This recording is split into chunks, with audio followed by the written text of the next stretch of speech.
This e-text is otherwise provided to you, as is no other. Warranties of any kind, express or implied, are made to you as to the e-text or any medium it may be on, including but not limited to warranties of merchantability or fitness for a particular purpose. Some states do not allow disclaimers of implied warranties or the exclusion or limitation of consequential damages, so the above disclaimers and exclusions may not apply to you, and you may have other legal rights. Indemnity: you will indemnify and hold Michael Hart, the Foundation, and its trustees and agents, and any volunteers associated with the production and distribution of Project Gutenberg TM texts harmless from all liability, cost and expense, including legal fees, that arise directly or indirectly from any of the following that you do or cause: 1. Distribution of this e-text, 2. Alteration, modification, or addition to the e-text, or 3. Any defect. Distribution under Project Gutenberg TM. You may distribute copies of this e-text electronically, or by disc, book, or any other medium if you either delete this small print and all other references to Project Gutenberg, or 1. Only give exact copies of it. Among other things, this requires that you do not remove, alter or modify the e-text or this small print statement. You may, however, if you wish, distribute this e-text in machine-readable binary, compressed, markup, or proprietary form, including any form resulting from conversion by word processing or hypertext software, but only so long as either *, the e-text, when displayed, is clearly readable, and does not contain characters other than those intended by the author of the work, although tilde, asterisk, and underline, underscore, characters may be used to convey punctuation intended by the author, and additional characters may be used to indicate hypertext links, or asterisk. The e-text may be readily converted by the reader at no expense into plain ASCII, EBCDIC, or equivalent form by the program that displays the e-text, as is the case, for instance, with most word processors, or asterisk. You provide, or agree to also provide on request at no additional cost, fee or expense, a copy of the e-text in its original plain ASCII form, or in EBCDIC or other equivalent proprietary form. 2. Honor the e-text refund and replacement provisions of this small print statement. 3. Pay a trademark license fee to the Foundation of 20% of the gross profits you derive, calculated using the method you already use to calculate your applicable taxes. If you don't derive profits, no royalty is due. Royalties are payable to Project Gutenberg Literary Archive Foundation. The 60 days following each date you prepare, or were legally required to prepare, your annual, or equivalent periodic, tax return. Please contact us beforehand to let us know your plans and to work out the details. What if you want to send money even if you don't have to? Project Gutenberg is dedicated to increasing the number of public domain and licensed works that can be freely distributed in machine-readable form. The project gratefully accepts contributions of money, time, public domain materials, or royalty-free copyright licenses. Money should be paid to the Project Gutenberg Literary Archive Foundation. If you are interested in contributing scanning equipment or software or other items, please contact Michael Hart at hart@pobox.com. Portions of this header are copyright C. 2001 by Michael S.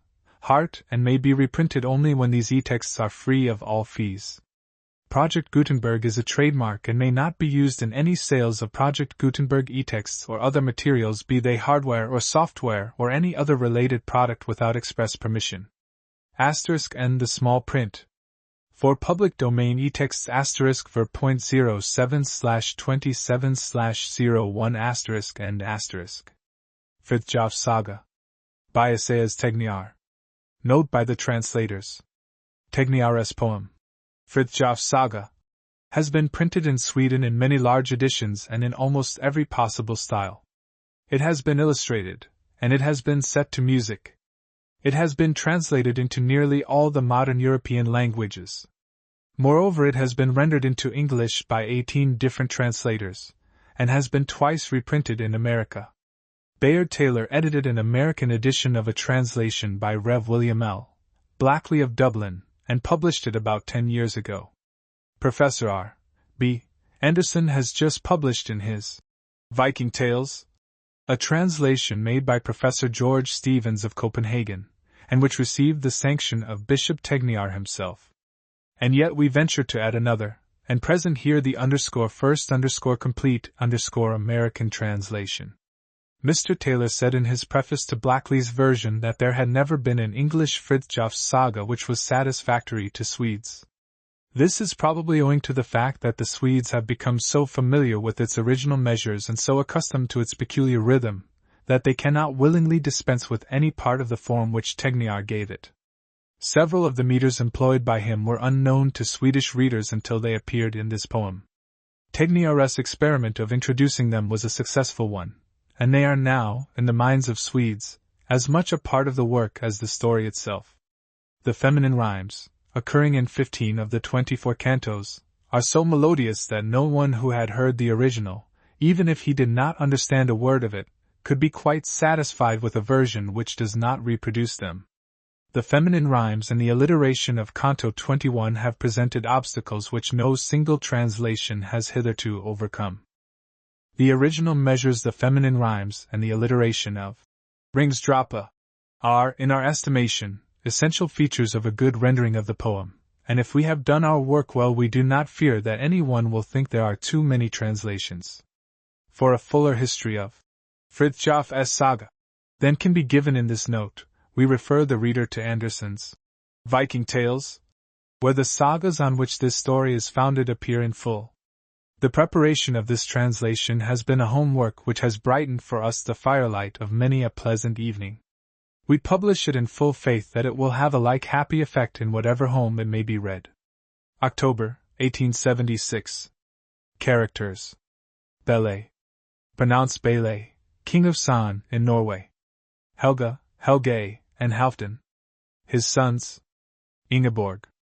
Ingeborg, his daughter. Thorstein. Torstein, a peasant, friend and companion in arms of King Bele. Fridthjof. Fridthjof, son of Thorstein. Hilding.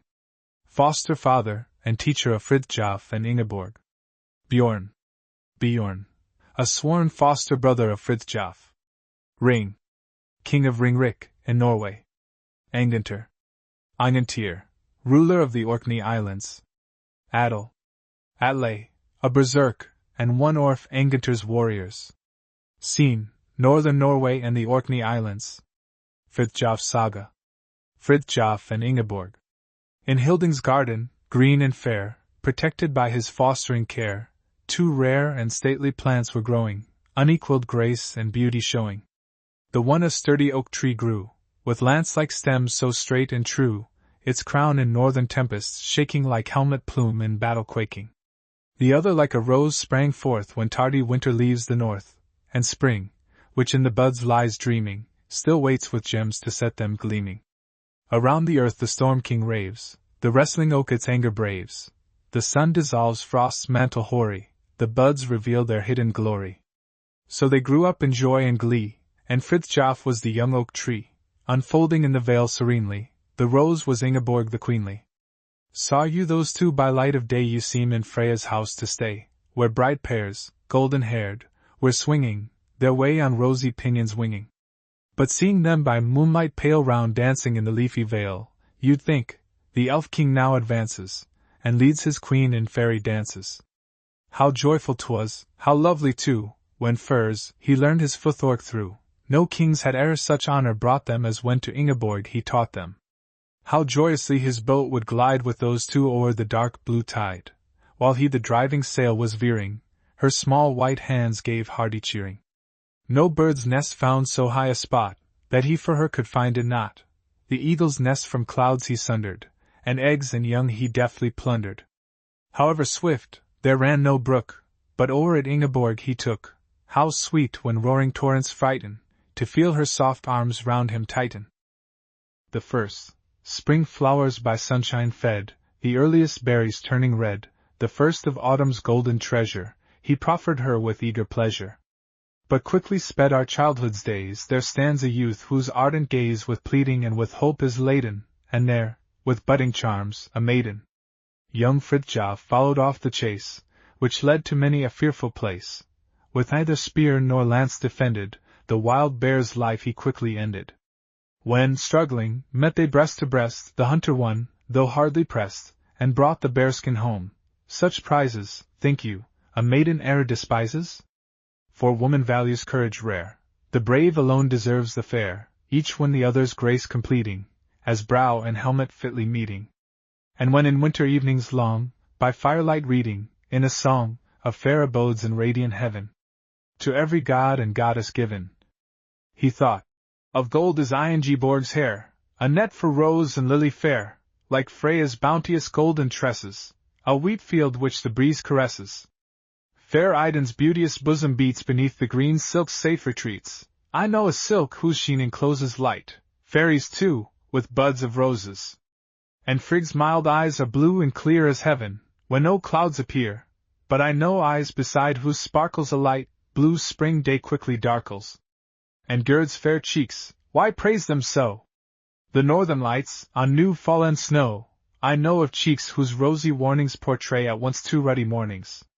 I know a heart affection crowned like Nana's, though not so renowned, and Nana's love, in song and story, is justly reckoned Baldur's glory. For oh, what joy when death appears, to have a faithful maiden's tears! To prove a love so strong and tender, with hell's grim shades I'd gladly wander. Meanwhile the princess gaily wove in cloth, blue wave and greenest grove, and as she sang a hero's story, she also wove a hero's glory. For soon there grew in snow-white wool bright shields from off the golden spool. Here, red prevailed the battle lances, there, silver stiffened armor glances. Anon her fingers deftly trace a hero, see, 'tis Fridthjof's face, and though at first almost affrighted, she blushes, smiles and is delighted. The birch tree's stem where Fridthjof went showed I and F in beauty blent, as grew those runes in one, delighted, so too those hearts in one united. When day invests the upper air, the world king with the golden hair, when men to action urge each other, they think alone of one another. When night pervades the upper air, the world queen with the raven hair, when stars in silence greet each other, they dream alone of one another. Thou earth, who in the springtime fair, bedeck'st with flowers thine emerald hair, give me the best, in wreaths I'll wind them, and round my Fridthjof's brow will bind them.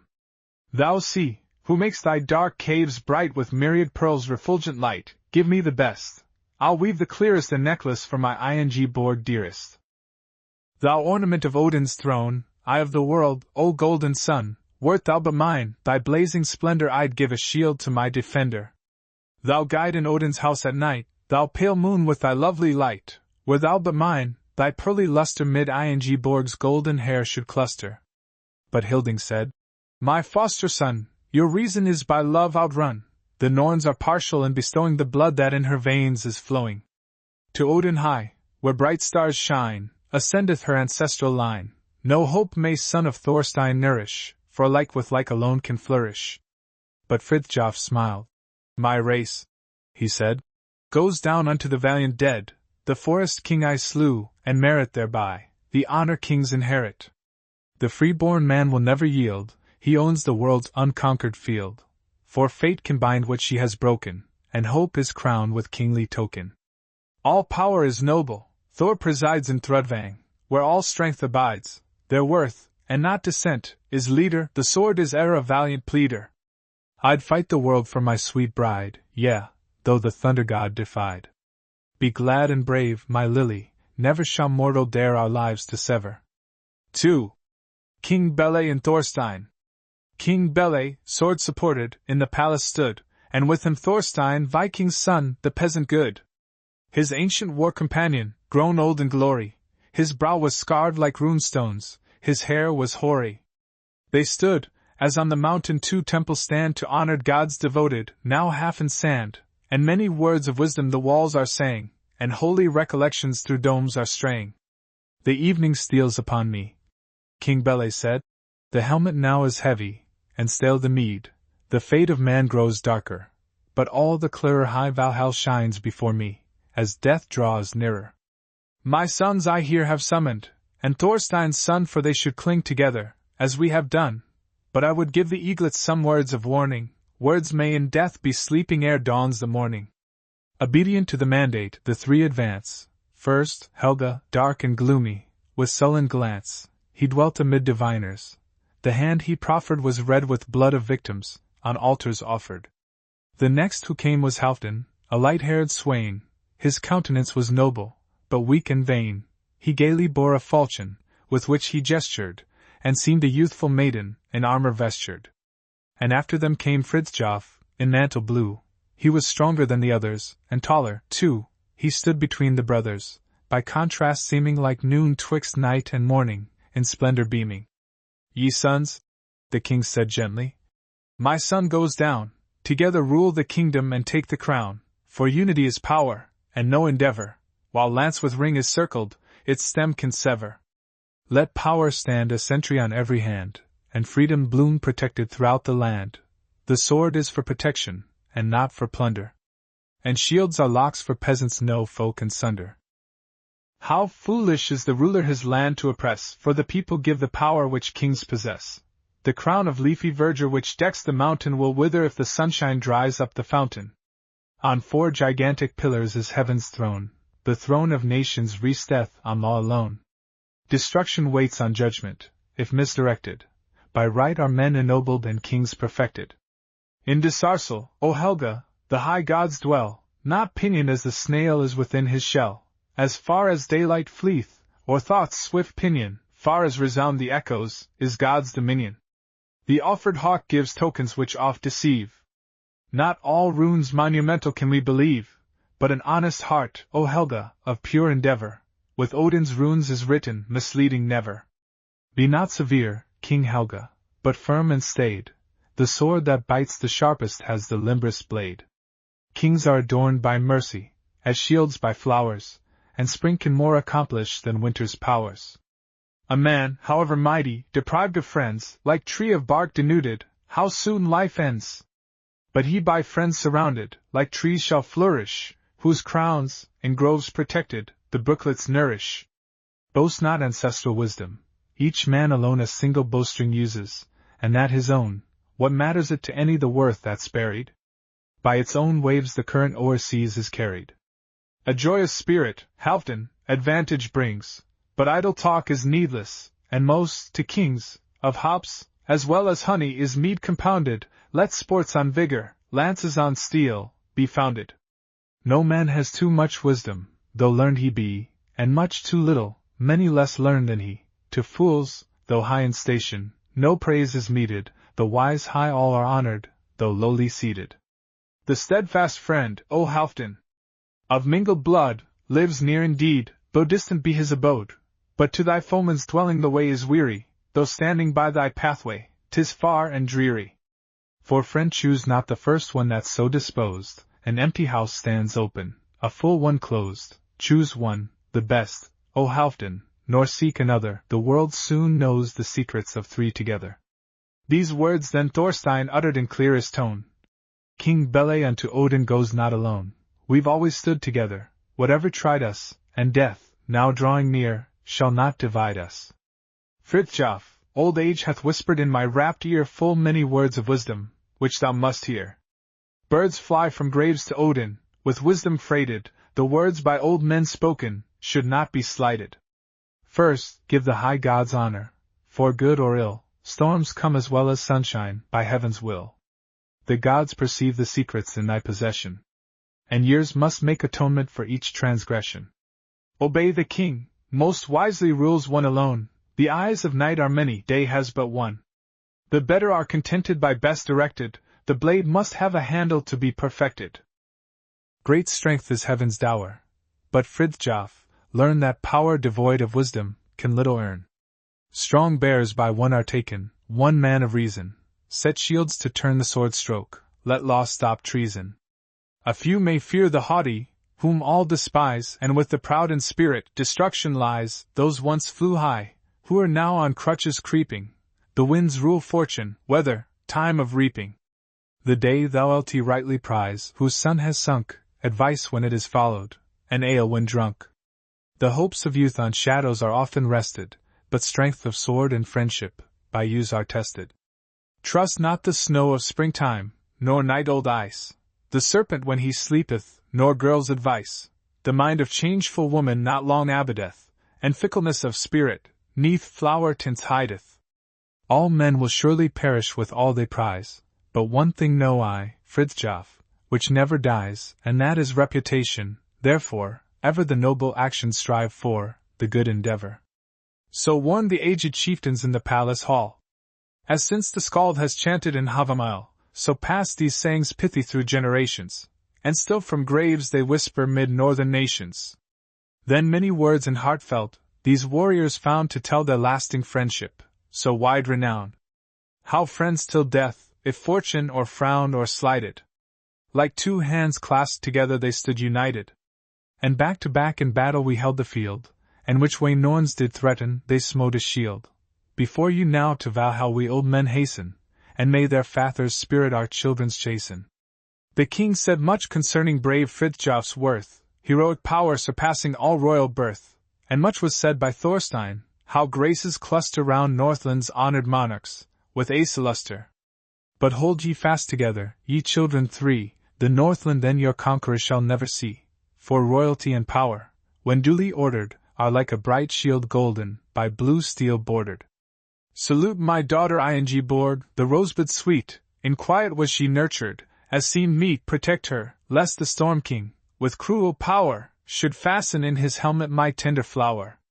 I lay on thee, King Helga, a father's care, love Ingeborg as a daughter, the jewel rare. Restraint galls noble spirits, but gentle manner will lead both man and woman to right and honor.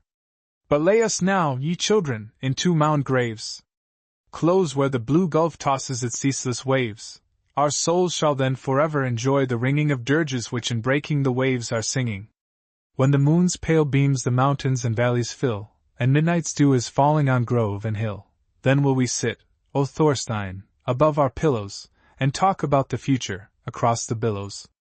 And now farewell, ye children, our work is done, unto the All-Father gladly we hasten on, like weary rivers longing for seas caressing, on you be Thor's and Odin's and Frey's rich blessing. 3. Buried were Bele and Thorstein together, as they had commanded. High rose their grave mounds on each side the gulf by the blue rolling water, death having sundered the hearts that in life were so closely united. Helga and Halfdan, by will of the people, took jointly the kingdom left by their father, but Fridthjof, an only son, heir to lone Framness, took unmolested possession, and settled himself there in quiet. Stretching around him for 12 miles unbroken his acres extended, 3 sides were dale, hill and mountain, the 4th side looked out on the ocean, crowned were the hilltops with forests of birchwood, but, on their sides sloping, golden corn plentiful grew, and like billows the tall rye was waving. Many in number the lakes which their mirrors held up for the mountains, held them up, too, for the woods in whose thickets the high-horned elks wandered, making their kingly roads, drinking from running brooks counted by hundreds. But in the valleys wide on the smooth greensward were quietly grazing glossy-skinned herds, which with udders distended now long for the milk pail. Scattered among them were myriads of white-wooled sheep, constantly moving, looking like fleecy clouds sailing serenely across the blue heavens, wafted now hither now thither in crowds by the winds in the springtime. 12 times 2 coursers, fierce whirlwinds, defiant though fettered, stood in the rows of stalls, stamping and restless, the meadow hay chewing, knotted their long manes with red, and their hoofs were with iron shoes glistening. Standing apart was the drinking hall, built of the choicest fir timber, counting 10-12s to the 100, not 500 warriors assembled filled up the spacious apartment, when all met to drink mead at Yuletime. Down through the middle, from end to end, ran a strong table of stone oak, polished with wax and like steel shining, carved on 2 pillars of elmwood. Far at one end, Frey and Odin supported the dais of honor, Odin with lordly look, Frey with the sun for a crest on his bonnet. Twixt the two, on a bearskin, black as a coal was this bearskin, scarlet the mouth, while the tips of the claws were with bright silver shining, Thorstein among his friends sat, hospitality ministering to gladness.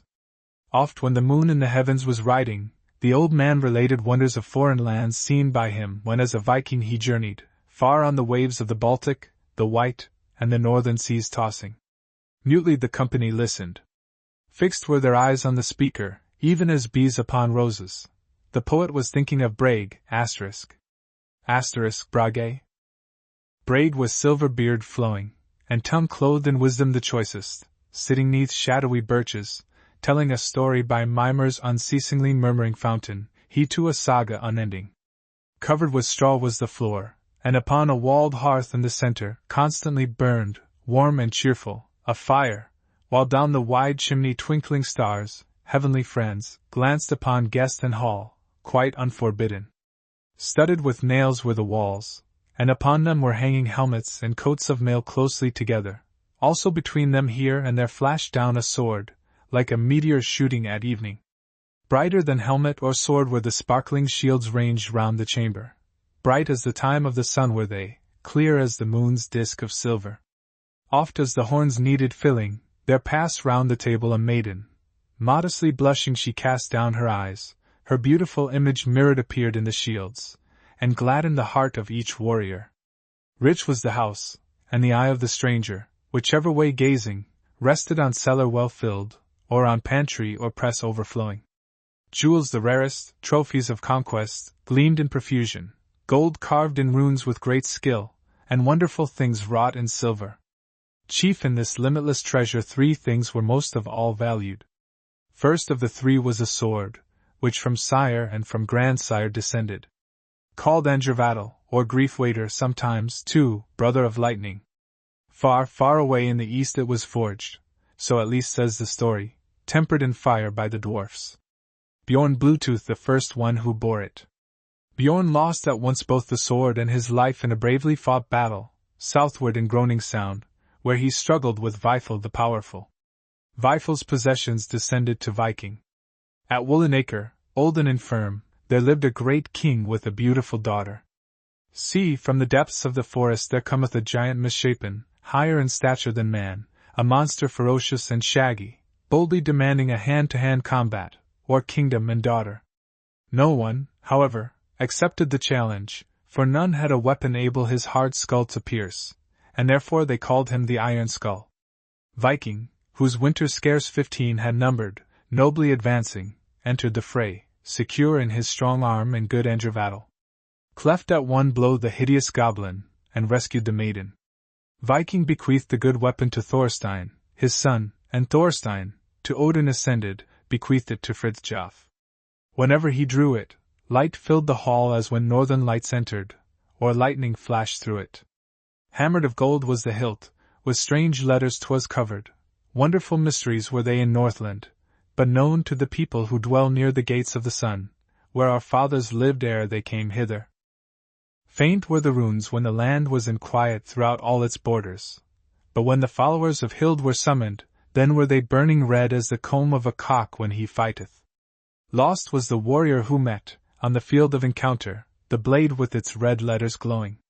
Highly renowned was that sword, and of swords was the chief in the Northland. Next highly prized was the ponderous arm-ring, widely notorious, forged by the Vulcan of northern tradition, the halting smith Volland. 3 marks it weighed, and gold was the metal of which it was fashioned. Carved were the heavens with 12 towering castles, where dwell the immortals, emblem of changing months, called by the poets the sun's glorious dwelling. First there was Frey's castle Alfheim, that is the sun, which born newly, starts once again to ascend the steep pathway of heaven at Yuletime.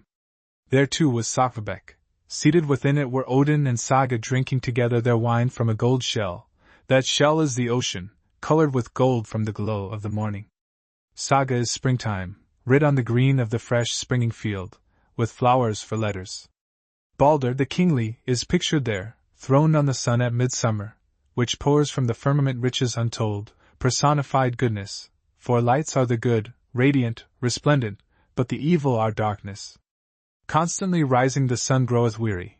The good also falter, giddy with walking precipitous heights. Sighing they downward sink to the land of the shades, down to hell. That is of Balder the funeral pile. Glitnir, the castle of peace, is there. Seated within it was Forsti, scales in hand, meting out justice. For Set. Many more pictures with these there enraven, betoken the conflict waged against darkness, on earth and in heaven.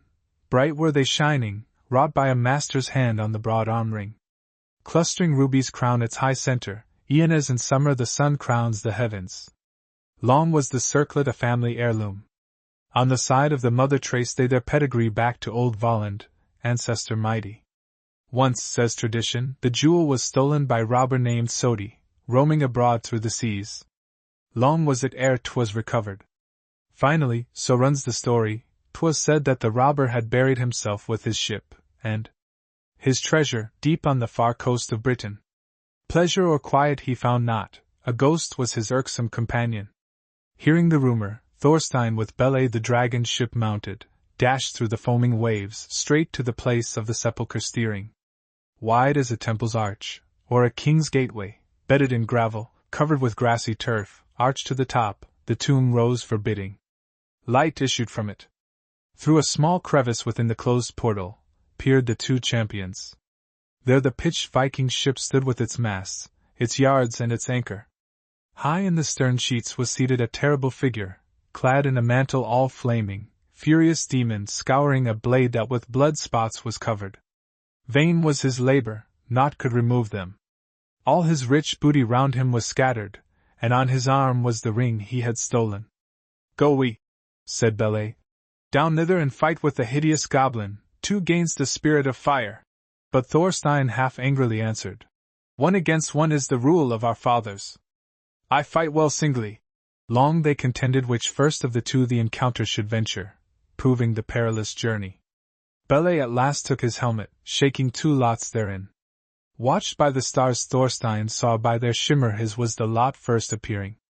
A blow from his javelin of iron cleft the huge bolts and strong locks. He descended.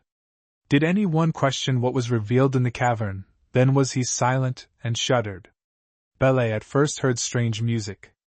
It rang like the song of a goblin, then was a clattering noise, like the clashing of blades in a combat, lastly a hideous shriek, then silence. Out staggered Thorstein, confounded, bewildered, all pale was his face, for with death had he battled, yet bore he the arm-ring a trophy. 'Twas dear bought, he often said frowning. Once in my life was I frightened, 'twas when I recovered that arm-ring. Widely renowned was that ring, and of rings was the chief in the Northland. Lastly the ship, called Elide, was one of the family jewels. Vikings, so say they, returning triumphant from venturesome journeys, sailed along coasting near Framnes. There he espied on a shipwreck, carelessly swinging, a sailor, sporting as 'twere with the billows. Noble of figure, tall in his stature, joyful his visage, changeable too, like the waves of the sea when they sport o' the sunshine, blue was his mantle, golden his girdle and studded with corals, sea-green his hair, but his beard was as white as the foam of the ocean. Viking his serpent steered thither to rescue the unfortunate stranger, took him half frozen to Framnes, and there as a guest entertained him. When by his host to repose he was bidden, smiling he answered, Fair sits the wind, and my ship which you boarded is not yet disabled. Long ere the morning I trust she will hear me 100 miles seaward. Thanks for thy bidding, 'twas well meant and kindly. Ah! Could I only leave thee a gift to remind thee of me! But afar on the ocean lieth my kingdom. Perhaps in the morning 'twill waft thee a token. Viking next day by the seashore was standing, when lo! Like an eagle madly pursuing its prey, a dragon ship sailed into harbor. Nowhere was visible sailor or captain, or even a steersman. Winding mid rocks and through breakers, the rudder a path sought unaided. When the firm strand it was nearing, sudden, as ruled by a spirit, reefed were the sails unassisted. Untouched by finger of mortal, the anchor sped through the clear water and fastened its barbs in the bottom. Viking gazed, speechless with wonder. The sportive winds sang in low cadence. Eager the rescued forgetteth no kindness, he gives thee the dragon. Kingly the gift to behold. The heavy curved planks of oak timber matched not together like others, but grew in one broad piece united. It stretched its huge form in the sea like a dragon, its stem proudly lifted, a stately head high in the air. Its throat with red gold was all blazing, sprinkled its belly with yellow and azure, and back of the rudder, covered with scales of pure silver, its tail lashed the waves in a circle. Bordered with red were its inky black pinions. When all unfolding, it flew in a race with the whirlwind, and left far behind the swift eagle. When it was filled with armed warriors, you'd fancy you were beholding a citadel swimming the billows, or palace o'er ocean Ave flying. Widely renowned was that ship, and of ships was the chief in the Northland. All this and other vast treasures did Fridthjof receive from his father. Scarce was there found in the Northland any with richer possessions, save were he heir of a kingdom, for of kings is the wealth always greatest. Though from no king he descended, yet was his mind truly royal, courteous, noble and kind. Daily became he more famous. 12 grey-haired champions, valorous chieftains, sat at his table, Thorstein's steel-breasted companions, whose brows were with scars deeply furrowed. Next to the warriors was seated a youth of the same age as Fridthjof. Like a fresh rose mid the dry leaves of autumn, Bjorn was this blossom. Grown up with Fridthjof, in days of their boyhood their blood they commingled, brothers becoming in good northern fashion, sworn to each other in joy and in grief, the survivor avenging the death of his comrade. In the midst of the warriors and guests who had come to the funeral banquet, Fridthjof, a sorrowing host, his eyelids with tears overflowing drank in accordance with ancestral usage, a scold to his father, heard the old minstrels sing loudly his praises, a thundering Droppa, rightfully took of his late father's seat undisputed possession, and sat between Odin and Frey. So sitteth Thor up in Valhall. 4. Fridthjof's courtship. Loud sounded the music in Fridthjof's hall, his ancestors' praises sang poets all. O'erwhelmed with sadness is Fridthjof, he hears not their songs of gladness. The earth has again donned her mantle of green and dragon ships breasting the waves are seen, but Fridthjof, pondering, is at the moon gazing or in the woods wandering. How fortunate was he but lately, and glad, for Helga and Halfdan as guests he had, and with the brothers came Ingeborg. Fridthjof scarce saw the others. He sat by her side and her soft hand he pressed, he felt in the pressure returned him thrice blessed, enraptured gazing on her whom he honored beyond all praising. In glad conversation recalling their plays, when life's morning dew presage bright future days, for memory truthful keeps life's rosy gardens and noble minds youthful. How fondly she greets him from dale and from park, from loving names growing in white birchen bark, from hills where flourish the oaks which the ashes of heroes nourish. 'Tis never so pleasant at home as here, for Halfdan is childish and Helga severe, though kings attending to nothing but prayers and praise unending. And no one, nor could she her blushes hide, to whom my complainings I may confide. The palace building, how stifling compared with the groves of Hilding. The doves that we petted, and tamed and fed, by hawks oft affrighted away have fled, one pair remaineth, let Fridthjof take one Ingeborg retaineth.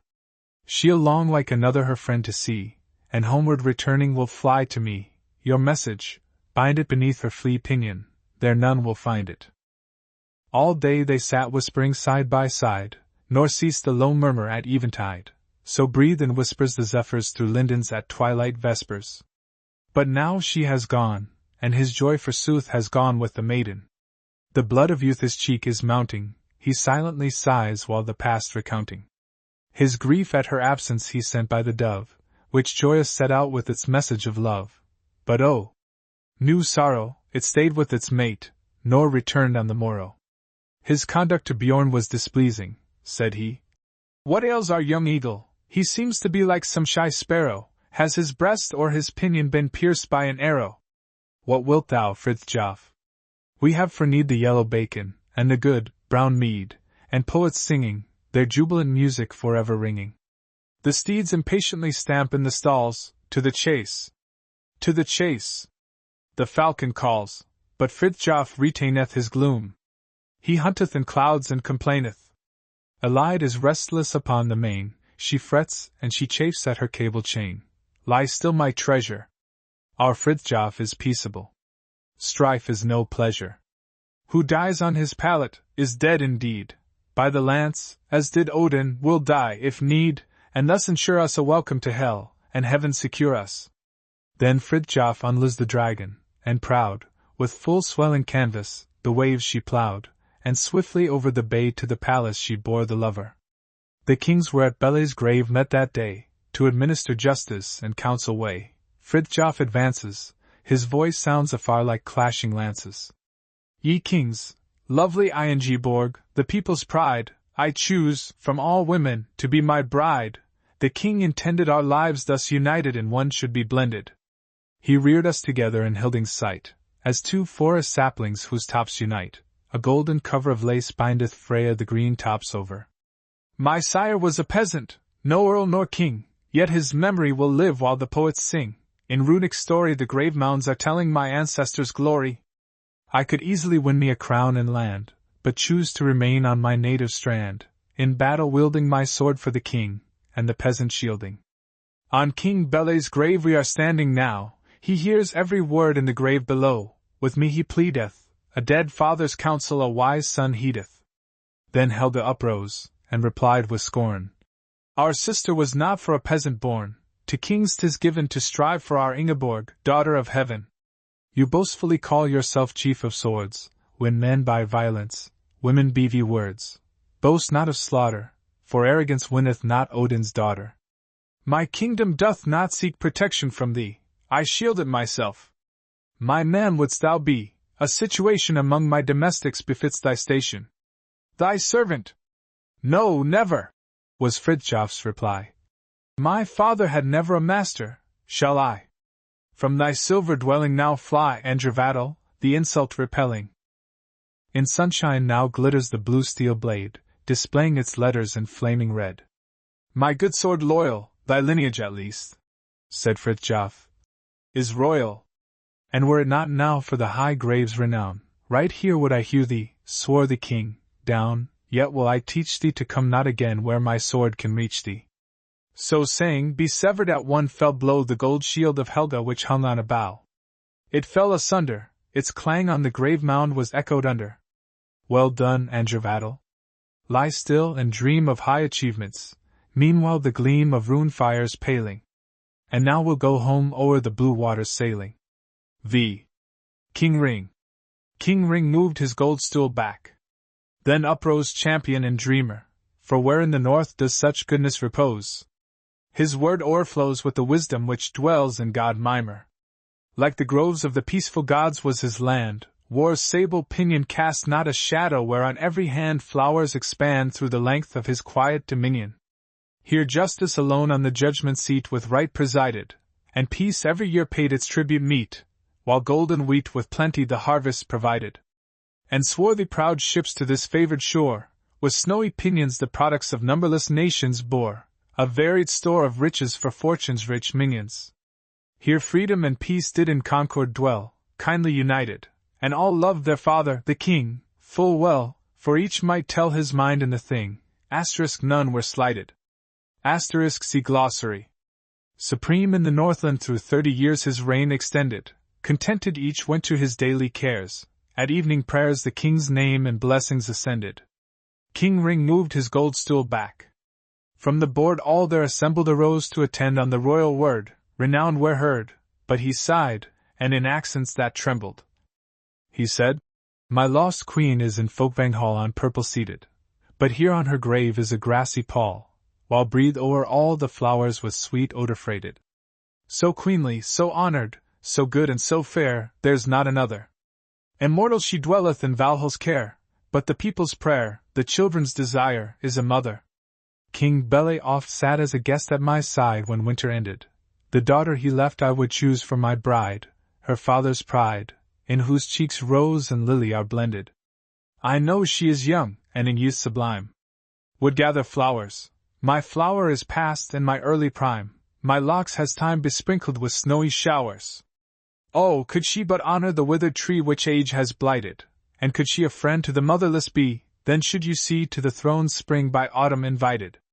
Take gold froth my coffers, take jewels rare, unstinted measure let minstrels attending the way prepare to win the fair, for song heralds wooing and pleasure.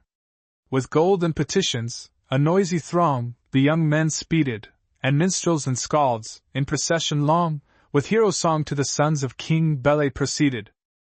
The feast, where with wassail they drink and sing, for 3 days lasted, but they sought the 4th morning what answer they'd bring from Helga king, for now their return must be hasted.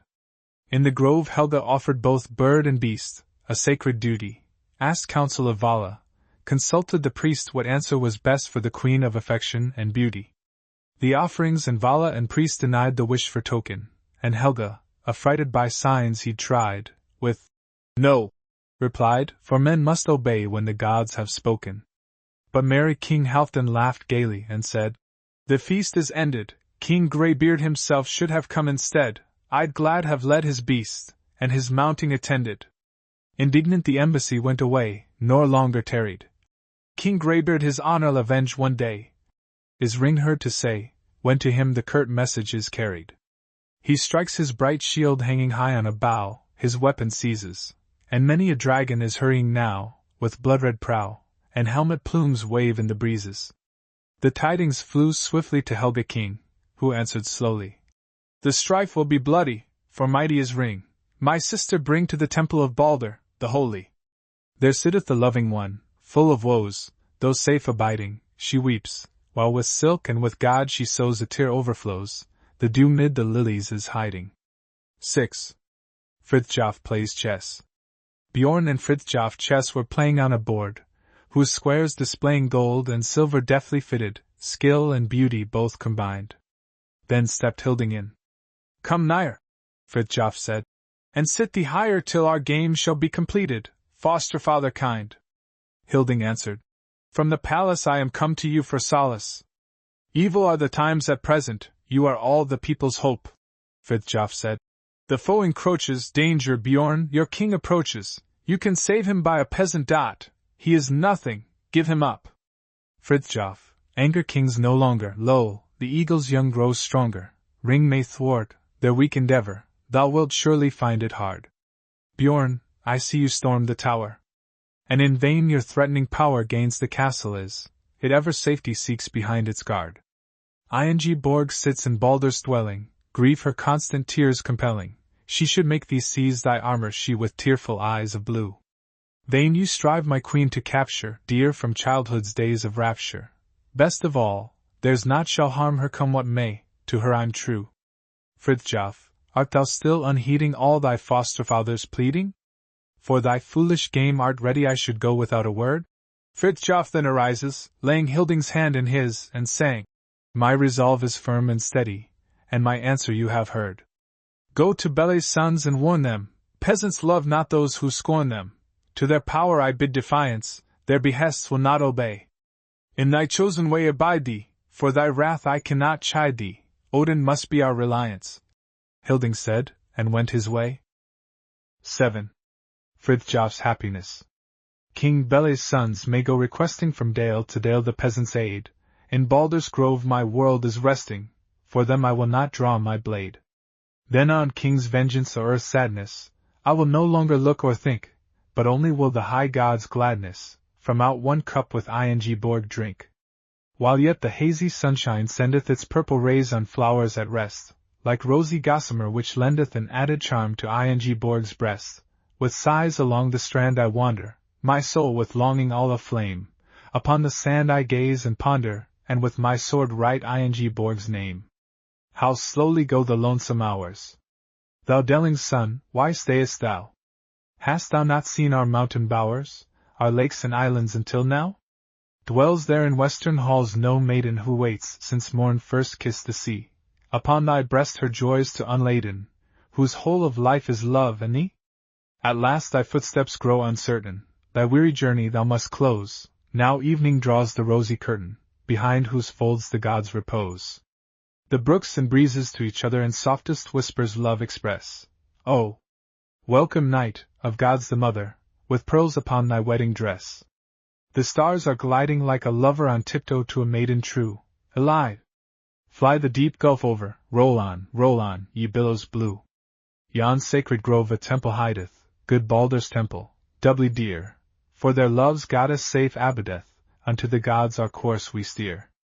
Thy shores I tread with joyous measure, I kiss thy brown cheek, smiling earth, and all ye little flowers, with treasure of white and red that edge my path. I hail thee, moon, with pale light streaming on temple grove and flowers at rest, how beautiful thou sittest dreaming like Saga at a wedding feast. To speak with flowers, O brook, who taught thee the feeling in my heart a guest? Ye northern nightingales, where caught ye the wailing stolen from my breast? With evening's red the fairies playing, in clouds my Borg's form disclose, but Freya, jealousy displaying. Away the image quickly blows. Though changing clouds lose her resemblance, like radiant hope herself appears, as true as childhood's sweet remembrance, she comes, my love's reward she bears. Come, loved one, come, and let me press thee unto the heart that holds thee dear, my soul's desire, through life, I'll bless thee, come to my arms, and rest thee here.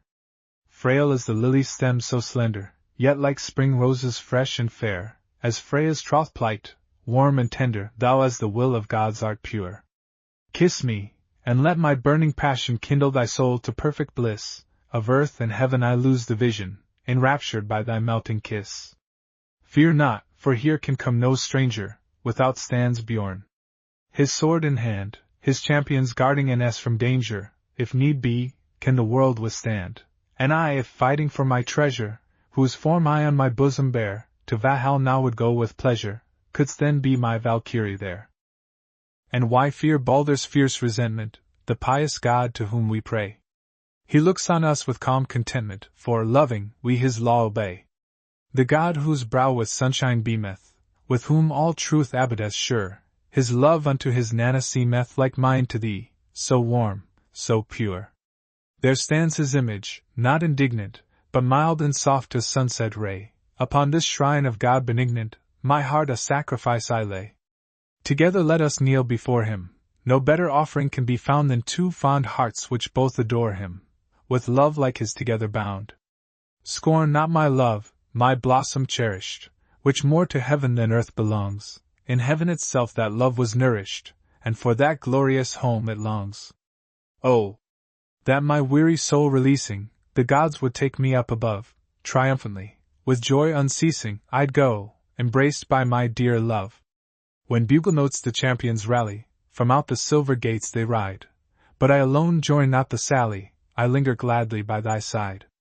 When Valhall's maidens pass me, smiling, the mead horn with its rim of gold, thee, only thee, my love beguiling, my tender, loving arms enfold. A leafy cottage near the meadow I'd build us by the dark blue sea, and there we'd rest us 'neath the shadow of many a golden-fruited tree.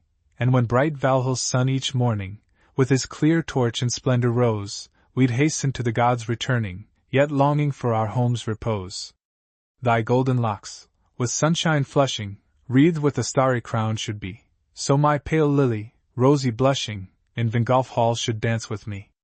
Then, by my love from danger guarded, I'd with thee to our home repair, where singeth Brage, silver-bearded, our wedding song each evening fair. How sweet the evening songbird's vesper! It cometh forth from Valhall's shore. How soft the moonbeam's gentle whisper, from where the dead live evermore. They tell of light and love unbroken, in homes devoid of care and pain, where joyous words alone are spoken, there thou my love shalt ever reign. Oh, weep not, love, those tears regretful, while through my heart the life-blood streams, but sweetly sleep, of grief forgetful may love and Fridthjof fill thy dreams.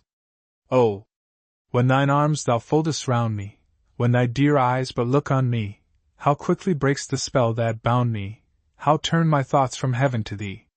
List to the lark's melodious numbers.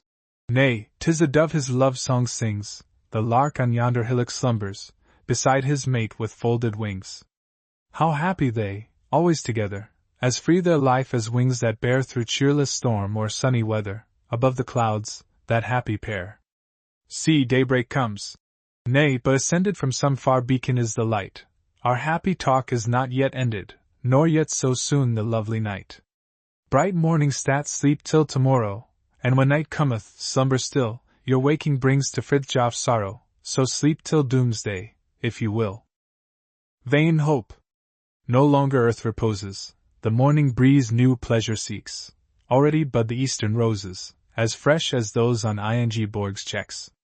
I hear the winged songsters twitter, a thoughtless throng in the opening sky, all life's astir, the wavelets glitter, and lover must with shadows fly. Ah! There he comes, in glory beaming, forgive, O golden sun, my prayer. How beautiful, in splendor gleaming! I feel, I know a god is near. Oh! Who could, in thy path advancing, with equal grace and power tread, all hearts with light and joy entrancing, a life like thine victorious lead?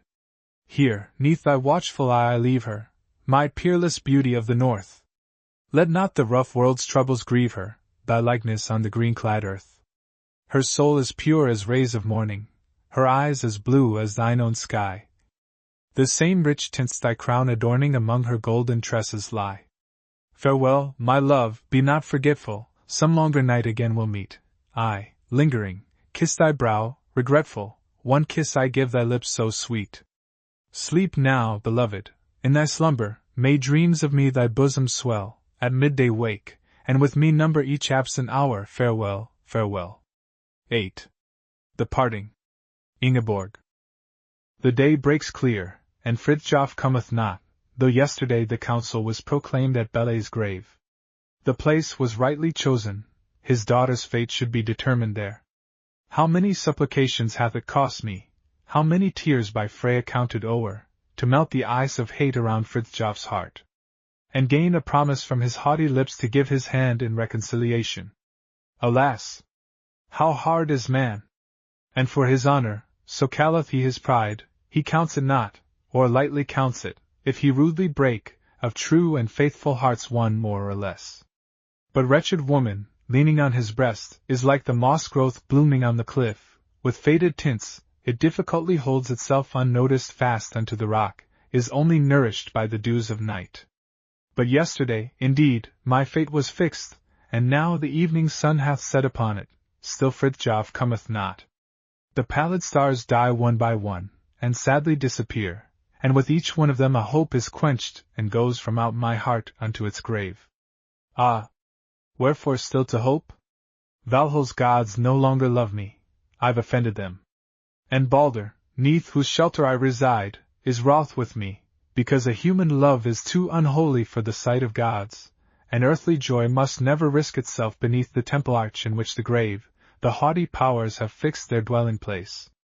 And yet what fault is mine? And wherefore frowns the pious god upon a maiden's love? Is it not pure as Urd's bright sparkling fount, and innocent as Jeftin's morning dream? The shining sun doth never turn away from loving ones, its pure and watchful eyes. And daylight's widow, starry night, doth hear with gladness, in her sorrow, all their vows. That which is worthy under heaven's vault, can that be guilty 'neath the temple's dome? I love my Fridthjof. Oh! Through all the past, as far as memory runs, I loved him well, a holy feeling twin-born with my soul. I know not whence it came, nor comprehend the dismal thought that it was ever gone. As fruit is timely set about the stone and groweth up, and round about it all in summer sunshine wraps its cloth of gold, so too, indeed, have I maturing grown about this stone, and my existence is of my affection but the outer shell. Forgive me, Balder! With a faithful heart thy hall I sought, and with a faithful one will I go hence. I'll take it with me now out over Bifrost's bridge, and place myself with all my love before great Valhall's gods. And there my love, like them an Asa child, shall see itself reflected in the shields, and fly with loosened dove wings through the blue unending space unto the Allfather's bosom, from whence it came. Oh!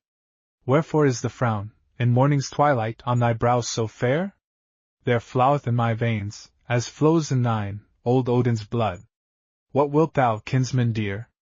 My ardent love I cannot offer thee, nor would I offer it, worth all thy joys.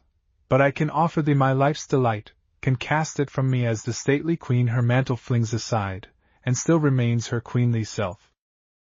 But my resolve is taken, and Valhall high shall never be ashamed to own me kindred. I will meet my fate as meets the hero his. Ah! Here he comes! How wild he seems, how pale! 'Tis done, 'tis done! My angry Norn, she comes beside him now. Be strong, my soul! At last I welcome thee. Our fate is fixed, 'tis plain to read it where upon thy brow it stands. Fridthjof. And stand not there as well the blood-red runes, which speak of shame, and scorn and banishment? Ingeborg. O Fridthjof, think! Relate what passed, for I have long foreseen the worst, and am prepared for all. Fridthjof. I found the council at our fathers' graves. Around the grassy mounds, shield meeting shield, stood many Northland sons with swords in hand, one circle standing close within another unto the top.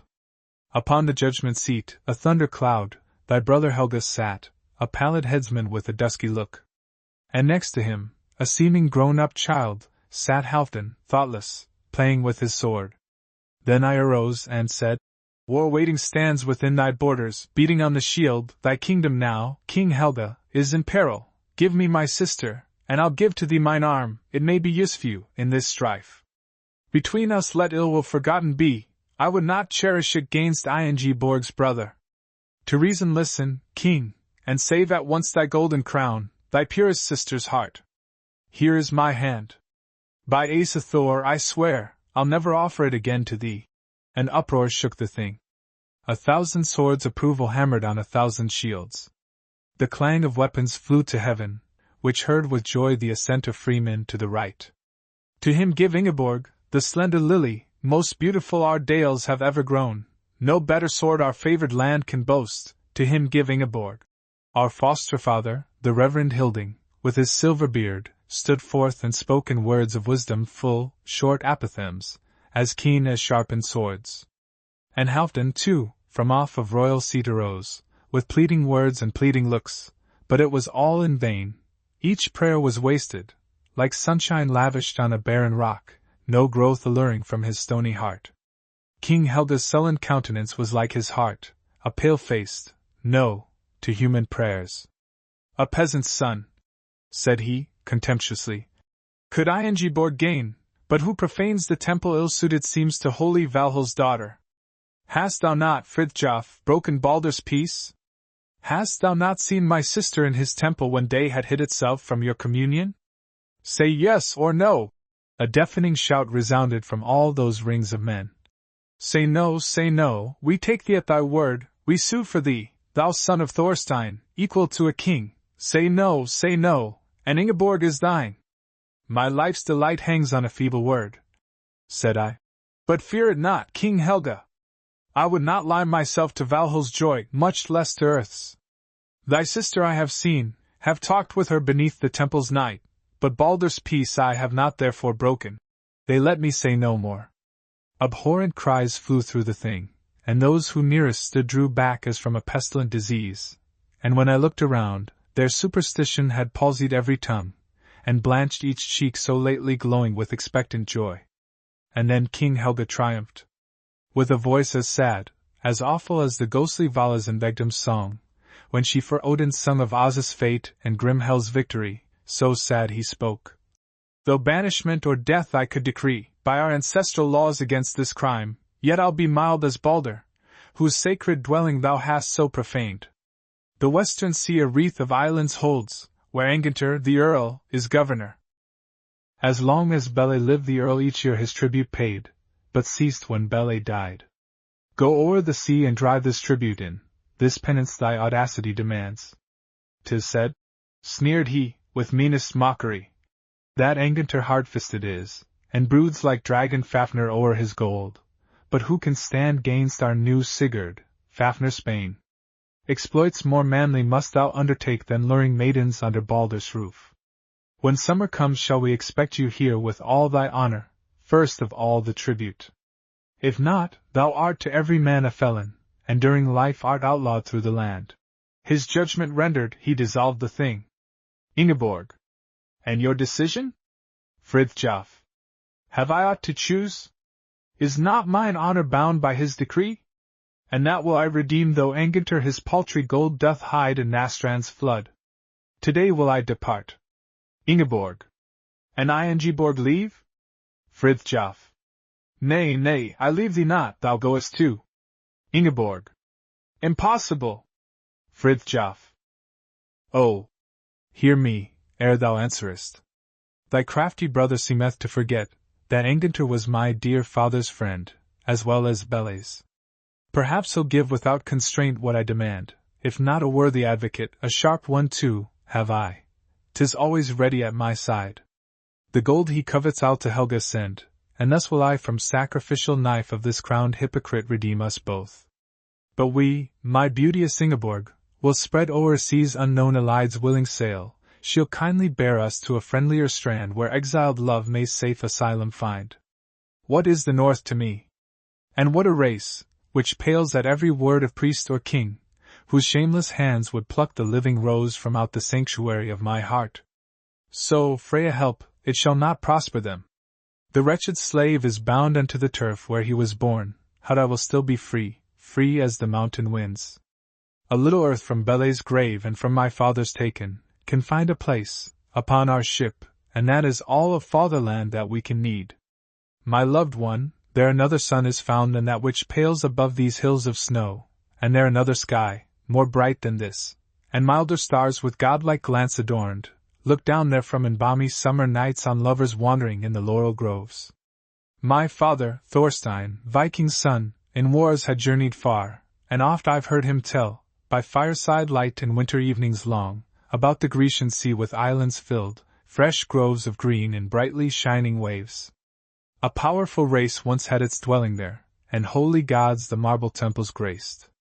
But now they stand deserted, grasses thrive in paths left desolate, and flowers grow from out the ruins that tell of ancient lore.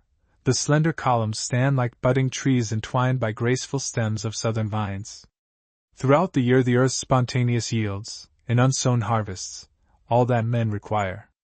Their golden apples glow between the leaves, and blushing grapes from every bough hang down, and ripening, swell luxurious as thy lips. There, Ingeborg, there will build us near the wave a little north, more beautiful than this, and with our ever-faithful love we'll fill the radiant temple vaults, and thus delight with human fondness the forgotten gods.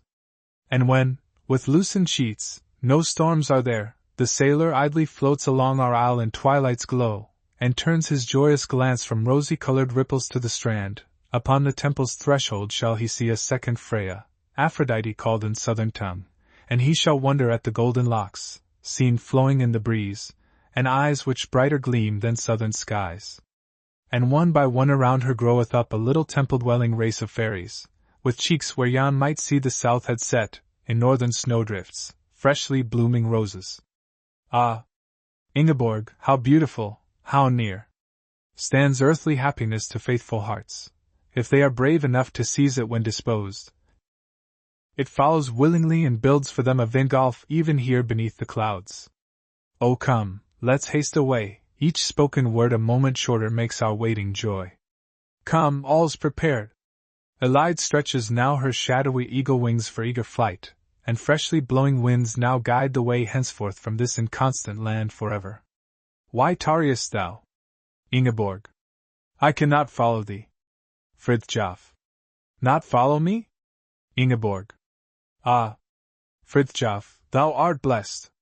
Thou followest none, but always in the front, the stem of thy good dragon ship, dost place thy will beside the helm, to steer the way with steady hand above the wrathful waves. How widely different the case with me! My cruel fate is held in others' hands, which loosen not the prey although it bleed, and sacrifice, lament and lonesome pining, is all King Belé's daughter knows of freedom. Fridthjof. Art thou not free, if so thou willest? In the grave thy father sits. Ingeborg. No, Helga is my father, is in my father's stead, on his consent my hand depends, and Ingeborg will not steal her happiness, however near it stands. Ah! What would woman be if she cut loose the sacred band with which the All-Father binds unto the stronger power her gentle being? The water-lily pale resembles her, it rises with the wave and with it falls. The sailor's keel goes forward over it, and marks it not although it cut the stem. Such is indeed her fate. And yet the flower, as long as clings the root unto the sand, its growth increases, borrowing color pure from its pale sister stars which shine above, itself a star upon the water's blue. But rudely broken loose, it ceaseless strives, a withered leaf along deserted waves. Last night, that was indeed a fearful night, an unrewarded watch I kept for thee, and children of the night, the serious thoughts, with raven locks went thronging closely by my ever-watchful, burning, tearful eyes, and Balder too, the bloodless god looked down on me with frowning glances full of threats. Last night I pondered o'er my wretched fate. My resolutions taken, I remain obedient victim at my brother's altar. Yet it is well I did not hear thee then, with fabled islands floating in the clouds where evening's glowing twilights always show a flowery world of peace and happy love. Who knows how weak one is? My childhood dreams, though silent long, with joy rise up again, and whisper in my anxious ear with voice familiar as a sister's kindly tones, as tender as a lover's ardent praise. I hear ye not.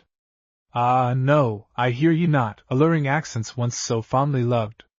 A child of Northland cannot elsewhere dwell. Too pale am I for those bright summer roses, too colorless my mind for that deep glow, the scorching sun would quite consume me there. Of anxious longing full, my eyes would seek the northern star which always watchful stands a heavenly sentry o'er our fathers' graves. My noble Fridthjof shall not now desert the cherished hind that he was born to guard. He shall not fling away his honored name to gain so poor a thing, a maiden's love. A life where spins the sun from year to year, and where each day is ever like the next, a beauteous but unending sameness, is for woman only, but for manly souls, and most for thine, its quiet, weary dullness. Thou thrivest best where storms are raging round. On foaming pacers o'er the heaving sea, and on thy tossing plank, come life or death, thou mayest fight with peril for thine honor. The beauteous desert thou dost paint would be a grave for high achievements, not yet born, and like thy shield, with rust would be dissolved, thine independent mind. It shall not be. I will not steal away my Fridthjof's name from poet's storied psalm. I will not quench my hero's glory in its morning dawn. Be wise, my Fridthjof. Let us yield unto the haughty Norn. Let us rescue yet our cherished honor from this wreck of life. Our happiness we cannot save, 'tis gone, and separate we must. Fridthjof. And wherefore must? Because a sleepless night disturbed thy mind? Ingeborg. Because my honor must be saved, and thine. Fridthjof. A woman's honor rests on manly love. Ingeborg. Not long loves he whom he cannot respect. Fridthjof. Respect is not by fickle fancy gained. Ingeborg. A sense of justice is a noble fancy. Fridthjof. Our love strove not with justice yesterday. Ingeborg. Nor love today, but all the more our flight. Fridthjof. Necessity commands our flight. Oh, come! Ingeborg. What's right and noble, that's necessity. Fridthjof. High rides the sun and time is fleeting by. Ingeborg. Ah me, it has gone by forever. Fridthjof. Consider well. Is that thy last resolve? Ingeborg. I have considered well, it is my last. Fridthjof. Farewell then, fare thee well, King Helga's sister. Ingeborg. Oh, Fridthjof! Fridthjof! Must we separate thus? Hast thou indeed no friendly glance to give thy childhood's friend, no kindly hand to reach to the unfortunate, once so beloved? Think'st thou I stand on roses here, and turn away with smiles my happiness for life? And that I painless tear from out my breast the hope that hath with my affections grown? Oh! Wert thou not my heart's own morning dream? Each joy that I have known was Fridthjof named, and all of life that great or noble seemed, did Fridthjof's likeness take before mine eyes. Bedim the image not, oh, do not meet with cruelty the weak one offering up the dearest thing upon the face of earth. The dearest thing that Valhall's gods can give. That offering, Fridthjof, is severe enough, and words of consolation well deserves. I know thou lovest me, that I have known e'er since my being first began to dawn, and Ingeborg's thoughts will surely follow thee for years to come wherever thou mayst go. The clang of warlike weapons deadens grief. 'Tis blown away upon the wild, wild waves, nor ventures to return when champions all their victory celebrate with drinking horn.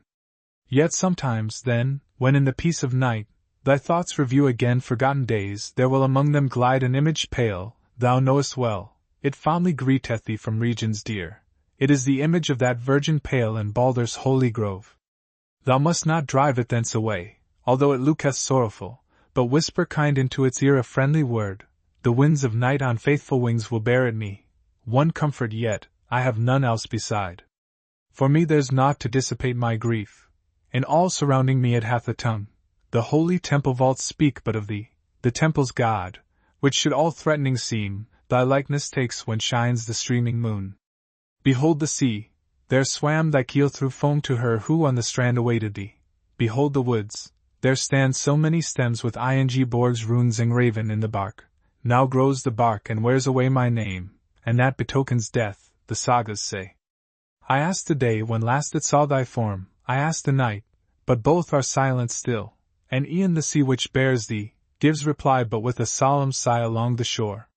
With evening's ruddy glow I'll send to thee a greeting, when it sinks into thy waves. And heaven's long ship, the fleeting cloud, shall take on board the wail of the abandoned one. So shall I sit within my virgin bower, in mourning clad, of all life's joy bereft, and broken lilies sow into the cloth, until the spring its cloth doth weave, and sow it full of better lilies on my grave. And when I sadly take the harp to sing unending sorrow in profoundest tones, then burst the burning tears as now. Fridthjof. Thou conquerest, Belé's daughter, weep no more. Forgive my wrath, it was alone my sorrow which for a moment took a wrathful dress it cannot long endure. Thou art my kindest Norn, my Ingeborg. A noble mind best teaches what is noble. Necessity's real wisdom cannot have a fairer, better advocate than thou, thou beauteous Vala with the rosy lips. I yield indeed unto necessity. I part with thee but part not with my hope. I'll take it with me over western waves, I'll take it with me to the gates of death. The nearest spring day sees me here again, King Helga, so I hope, shall see me too. Then from my promise freed, his bidding done, the calumny against me, to atone then I'll request thee, nay but I'll demand an open council and with naked swords, and not of Helga but of Northland's sons. Who only can dispose a princess' hand, I have a word for him who dare refuse. Farewell till then, be true, forget me not, and take in memory of our childhood's love, my armring here, a beauteous Valand work, with heaven's wonders graven in the gold. The best of wonders is a faithful heart. How well it suits thine arm so snowy white, a glowworm coiled around the lily stem. Farewell, my bride, my loved one, fare thee well. Ere many moons our mournful lot will change. He goes. Ingeborg. How glad, how trusting, and of hope how full. He sets the glittering point of his good sword against the Norns, and says, Ye must retreat. Thou wretched Fridthjof, the Norns will ne'er retreat, they go their way and laugh at Angervattle. How little knowest thou my gloomy brother. Thy brave, heroic temper fathoms not the awful depths of his, nor understands the hate that in his envious bosom burns. His sister's hand he'll never give to thee, he'd sooner give his crown, pour out his life, of me an offering make to Odin old, or to old Ring, whom now he fights against. Wherever I may look, no hope is found, yet am I glad hope lives within thy breast. In secret will I keep my poor heart's wound, and pray that all the good gods follow thee. Here on thine armring can I reckon up each separate month of all this lonesome sorrow. In 2, 4, 6, then canst thou come again, but canst not find again thine Ingeborg. 9. Ingeborg's Lament. Autumn has come, storming now heaveth the deep sea with foam, yet would I gratefully lie there, willingly die there. Long gleamed his sail, flying to westward before the fierce gale, fortunate, Fridthjof, to follow o'er the wild billow. Swell not so high, billows of blue, with your deafening cry. Stars lend assistance, a shining pathway defining. With the spring doves Fridthjof will come, but the maiden he loves cannot in hall or dell meet him, lovingly greet him. Buried she sleeps, dead for her love's sake, or bleeding she weeps, heartbroken, given by her brother unto another. Falcon he left, mine shalt thou be, winged hunter bereft. I for thy owner will heed thee, lovingly feed thee. Here on his hand broidering I'll picture thee on the cloth's rand, silvery pinions I'll give thee, golden claws weave thee. Once, it is said, Freya with falcon wings north and south sped, seeking for Oder, her lover, all the world over. Vainly I seek wings of the falcon, for mortals too weak. Only in passing death's portal soareth a mortal. Sit here with me, beautiful hunter, and look at the sea. Longing and looking forever bringeth him never. Dead shall I be, when Fridthjof comes again over the sea. Bear thou my love for his weeping, I shall be sleeping. X. Fridthjof at sea. On shore King Helga stood, by turns he sang and prayed, and in embittered mood besought the goblin's aid. See! The heavens with darkness toiling, empty space with thunder's boom, lo, the furious waves are boiling, ocean's surface hid with foam. Lightnings now the clouds are streaking, here and there a bloody rand, all the sea fowls now are shrieking, hasting to the safer strand. Hard's the weather, brothers! Hear the stormy pinions flapping in the distance, yet we do not pale. Sit within the temple, think on me with longing, beauteous in thy weeping, beauteous Ingeborg. 'Gainst the lied stem, two goblins warfare made. One was wind-cold Ham, one was snowy Hade. Now the storm wind wildly drifts them o'er the deep, and madly down, now it beating, whirling lifts them, upward where the heavens frown. All the powers of evil coming, riding on the billow's top, from the bottomless, the foaming, from the wide graves up. Brighter was the journey by the pale moon's glimmer, over mirrored waters unto Baldur's Grove. Warmer was it, nearer Ingeborg's heart reposing, wider than the sea foam swelled her bosom fair. Solent island fair above the waves so white. Stiller seas are there, harbors safe invite. But the bold seer overfeareth less upon the trusted oak, mans the helm himself and jeereth at the wild wind's sportive stroke. Tighter now the sail he fastens, fleeter o'er the water schemes, straight to westward fearless hastens, goes where'er the billow swims. Fighting for a moment with the storm delighteth, storm and Northmen prosper well upon the wave. Ingeborg would redden should her sea-eagle fly with slackened wings, affrighted by a passing breeze. Higher rise the waves, deeper furrows plough, cordage madly raves, creak both keel and prow. Waves whichever way contending, with Orgain's the lide's form, meet good timbered sides, defending menaced ship, defying storm. Like an evening meteor sweeping, joyful glides she through the night, like an alpine roebuck leaping over precipice and height. Better was it kissing her in Baldur's temple, than to stand here tasting salt foam as it whirls. Better 'twas embracing Belé's royal daughter than to stand here gripping fast the rudder's helm. From the cold skies field snows intense prevail, and on deck and shield rattling storms of hail. Lo, o'er all the vessel flying night has placed her sable pall, as in rooms where dead are lying, gloomy darkness covers all. Wave implacable now lashes toward his doom the sailor brave white-gray as with sifted ashes frightful yawns a boundless grave. Pillows Ran is making, luring us to quiet, thine I know are waiting, Ingeborg, for me. Faithful men are plying oars of good allied, gods the keel have made us, bear us yet awhile. See the sea advances, seeking now a wreck, ere the eye can glance, clears the starboard deck. Fridthjof's sinewy arm adorning, shone a massive golden ring, bright its rays of early morning, 'twas the gift of Belé, king. This in many pieces broken, made by dwarfs with skillful art, gives to all on board a token. Every man receives a part. Gold is good to carry when you go a-wooing, empty-handed no one comes to see Blue Ran. Cold is she to kisses, fleet from embraces, but the sea-bride yieldeth met with shining gold. Now with threatenings new falls the frozen storm, rends his sail in two, snaps the brittle arm. O'er a lied side prevailing entering rolls the mountain wave, men of giant strength are bailing, gainst the sea make battle brave. Fridthjof cannot fail discerning that he carries death on board, then above the billows storming rises his commanding word. Bjorn, attend the rudder, grip it with a bear's paw, Valhall's holy powers never sent such storm. Goblins rule the voyage, coward Helga chanted safety o'er the waters, I will up and see. Like a bird he flew up the icy spar, sat on high to view fiendish goblins' war. See before a light gliding, like an island floating free, sea whale on whose back are riding, loathsome goblins of the sea. Hate a snowy pelt, doth cover, figure like a polar bear, Ham hath wings which, waving hover eagle-like in stormy air. Now, allied ready! Show if hero temper dwells within your banded convex breast of oak. Listen to my order, are you Valhall's daughter? Strike with keel of copper, gore the conjured whale. Brave Elide hears Fridthjof's proud behest. With a spring she rears gainst the monster's breast. From the wound a stream is driving, to the skies 'tis quickly sped, now the wounded monster diving, roaring seeks his miry bed.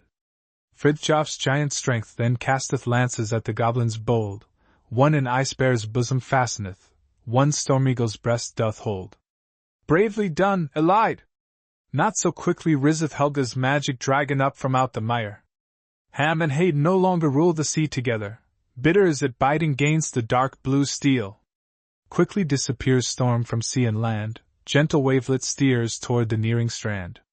All at once the sun advances, like a king doth he unveil, all enlivens, all entrances, ship and billow, mount and dale.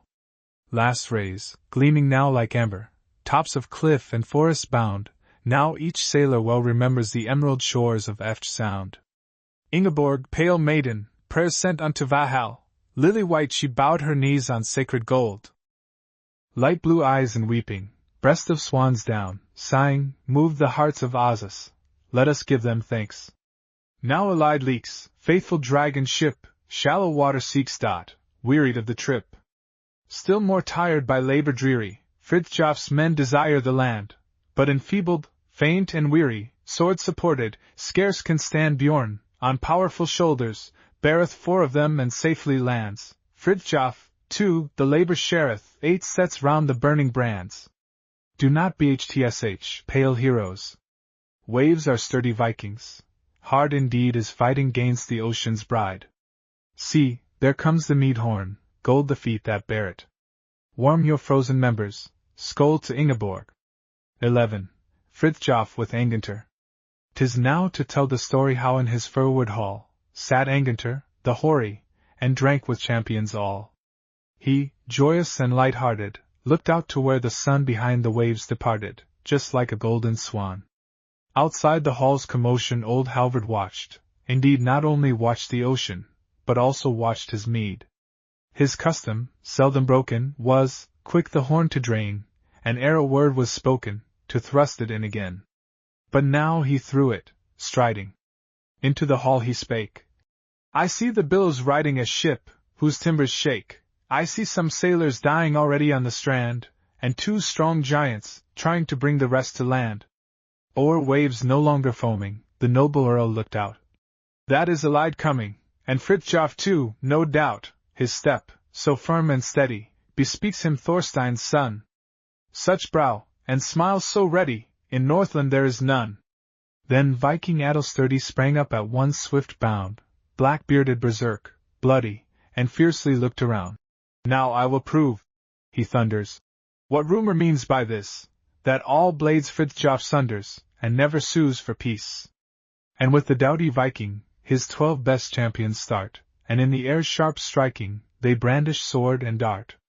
They storm the strand, whereby it the weary dragon lay, but Fridthjof, sitting nigh it, looks ready for the fray. Quite easy could I fell thee, the noisy Adel cries. No one comes here, I tell thee, but either fights or flies. If peace thou ask'st, believe me, I fight, but am no churl. In friendship I'll receive thee, and lead thee to the earl. Although I'm scarcely rested, is Fridthjof's sharp reply. Our good swords must be tested, before for peace I cry. Then swift the sun-brown fighter his flashing sword blade swung, bright glowed the runes and brighter on Andrivadal's tongue. Blows fell without cessation, now deadly blows like rain, and now in quick rotation each shield is cleft in twain. Unhurt, with wrath unspoken they stand within the ring, now Adel's sword is broken and Fridthjof's sword is king. Said he, a swordless foeman I've no desire to slay, but if you will, as yeomen, we'll try another way. As waves gainst waves are pushing, and breaking crest on crest, so on each other rushing, they wrestled breast to breast. They fought like 2 bears trying their strength on crust of snow, or, as o'er mad waves flying the eagle meets his foe. The firm earth trembled round them, though based on solid rock, and oaks, though strong roots bound them, could scarce withstand the shock. Their brows with sweat were beaded, their breasts heaved with a sound, the brush and stones unheeded, they scattered all around. The 12 in expectation stood quaking on the sand, renowned through every nation that struggle on the strand. But Fridthjof was the stronger, he felled his foe at last, and said with fiery anger, his knee on Adel's breast, had I my good sword ready, thou berserk Blackbeard, now thy miserable body I'd straightway plunge it through. Go bring it! Who'll prevent thee? Is generous Adel's cry. And if it will content thee, as now I'll quiet lie, Why should it make me sorrow? For all must Valhall see. I go today, tomorrow perhaps thy turn will be. Then Fridthjof quick returning, desired to end the fray, raised Andrvattle burning, but Attle quiet lay. The falling blade ne'er harmed him, for Fridthjof struck the sand, such courage had disarmed him, he took brave Attle's hand. With gleeful admonition old Halvard swung his staff. For your battle meal potation there's nothing here to quaff, upon the board hot smoking the silver dishes glow, a cold meal is provoking, and thirst annoys me so. Appeased, with friendly feeling, the portals they passed through, and here from floor to ceiling, to Fridthjof all was new. Rough planks well matched together lined not the spacious hall, but broidered gold and leather was stretched along the wall. The center was not littered by mortared hearthstone wide, a marble fireplace glittered, built up against the side. No smoke mid rafters flitted, no roof was soot spread o'er, glass panes the windows fitted, a lock secured the door. No woolen torches crackling, illumed the champion's feast, but waxen candles, sparkling, in silver sconces placed. A roasted stag, well larded, the table's center graced, gold bands his raised hoof guarded, with flowers his horns were dressed. Beside each champion sitting, a youthful maiden stood, an evening star, bright flitting, behind a stormy cloud the blue eyes beamed, in showers the gold-brown tresses flowed, complete as sculptured flowers the little rose-lips glowed. On silver stool, high mounted, sat Angantyr the old, his helm shot rays uncounted, his corslet was of gold. His mantle, rich and splendid, with golden stars was strewn, and where the purple ended, the spotless ermine shone. 3 steps the earl descended to Fridthjof, genially he said, with hand extended. Come higher, sit by me. Of horns I've emptied many with Thorstein in his day. His son, more famed than any, shall not sit far away. He filled each goblet brimming with wine from Sicily, like sparks of fire 'twas gleaming, and foaming like the sea. Welcome, exclaimed the speaker, my friend's most worthy son. To Thorstein fill a beaker, and drink now, every one. Now woke the harp-string slumbers, a skald from Morven's hills, in Gaul's melodious numbers, sad hero songs he trills. But Thorstein's praise was chanted in old Norwegian tongue. His noble deeds were vaunted, his daring valor snug. The earl asked much concerning his friends of days gone by. In words replete with learning young Fridthjof made reply. A judgment given blindly, swift accusation brings, he spoke like Saga, kindly, remembering holy things. And when he there recounted how Helga goblins sent, which first the blue waves mounted then, conquered, downward, went, the champions cheered him loudly, and Angantyr the same, in high proudly, they echoed Fridthjof's name. But when he spoke in anguish, of Ingeborg in her bloom, how she was left to languish, her heart with grief o'ercome, each maiden's cheek was burning, each bosom sore distressed, and to her lover turning, his faithful hand she pressed. His embassy to mention he ventured by and by. The earl gave pleased attention, and then he made reply. I ne'er was tributary, King Bele's health, maybe, to drink was customary, but from his law we're free. His sons, I do not know them, if tribute they demand, custom the way will show them, we'll meet them on the strand, and see who best is reckoned. But Thorstein was my friend. His daughter then he beckoned, who sat quite near at hand. Then rose the maiden tender, from stool all golden bound, her waist is trim and slender, her bosom full and round, each dimpled cheek encloses in a strilled, roguish sprite, as when on opening roses, the butterflies alight. She hastened to her bower, a green silk purse she brought, with bird and tree and flower and beast 'twas deftly wrought, on seas were white-winged vessels, beneath the silver moon, of gold were all the tassels, the clasp with rubies shone. She placed the dainty treasure within her father's band, he filled it, brimming measure, with coin from foreign land. This welcome gift is only a tribute to a friend, and now the winter lonely consent with us to spend. True courage knows no danger, but hate and ham, I fear, revived await the ranger, and winter storms are here. All foes the deep is hiding, allied may not shun, and many whales are riding the waves, though conquered one. With jesting and potation the hours till day were spent, without inebriation the wine-cup gladness lent. A brimming skull was given to Angantyr at last, So Fridthjof in this haven the cheerful winter passed. 12. The return. Now spring is breathing in skies of blue, and earth her carpet has woven anew, and Fridthjof grateful his kind host leaving again the billowy plain is cleaving, and gaily speeding through silver spray, his black swan ploweth her sunny way. The western breezes that spring is bringing, like nightingales in the sails are singing, and Aegir's daughters in veils of blue about the rudder their sports pursue. Ah, how delightful when safely clearing a foreign land, to be homeward steering. When memory pictures the smoke that curled above one's hearthstone, his childhood's world, the fount where playing his swift feet hurried, the honored graves where his dead are buried. He thinks of her who perchance may be on high cliffs standing to watch the sea. 6 days he sailed on his way returning, the 7th a strip of blue discerning low down the horizon, he neared it fast, saw rock and islet and land at last.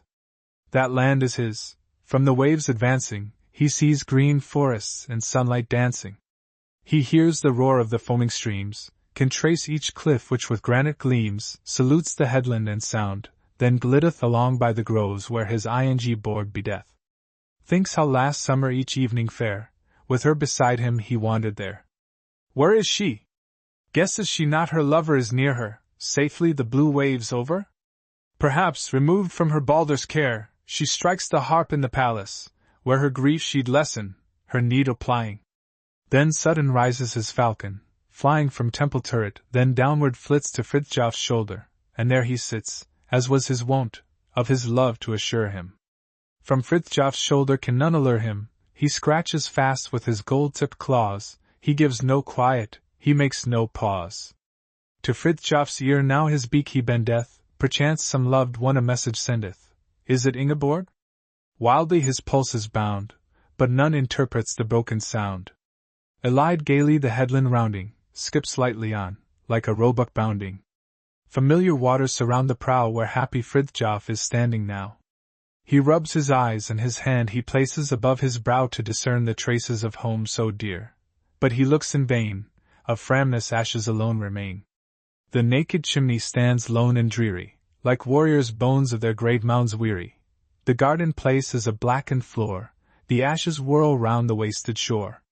In bitter mood from his ship he hasteth, around the ruins his eyes he casteth, his father's dwelling, his childhood's pride. Then faithful Bran with the shaggy hide, comes running toward him, each moment faster, of forest bears had he oft been master. How high he springs in his gladsome glee, how leaps with pleasure his friend to see. The milk-white steed he so oft had ridden comes bounding up from the valley hidden, with swan-like neck and the frame of a hind and gold mane floating upon the wind. He curves his neck and he stamps while standing, his food from Fridthjof's own hand demanding. But Fridthjof, poorer by far than they, has not to give them, he turns away. Unsheltered, sorrowful stands the rover. He looks at the meadow and grove burned over, of Hilding's coming quite unaware, his foster father with silver hair. At what I see I can scarcely wonder, when eagles flit then their nests are plunder. 'Tis Helga's deed lest the land be wroth, so well he keeps his crowning oath. To hate mankind and to gods be loyal, while blackened homes mark his progress royal. More grief it gives me and less of pain, but where does my Ingeborg meanwhile remain? The word I hear, Hilding said in sadness, I fear will bring you but little gladness. You scarce had sailed when King Ring came on, 5 shields I counted against our one. In Dissardale did we prove our valor, the river foamed with a crimson color. King Halfdan's jest and his laugh arose, so too the sound of his manly blows.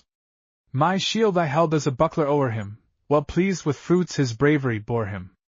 Not long indeed did the battle last. King Helga yielded, and flying fast, though Asa blood in his veins was welling, in passing Framness he fired the dwelling. Before the brothers the choice was placed, to give their sister to Ring, disgraced.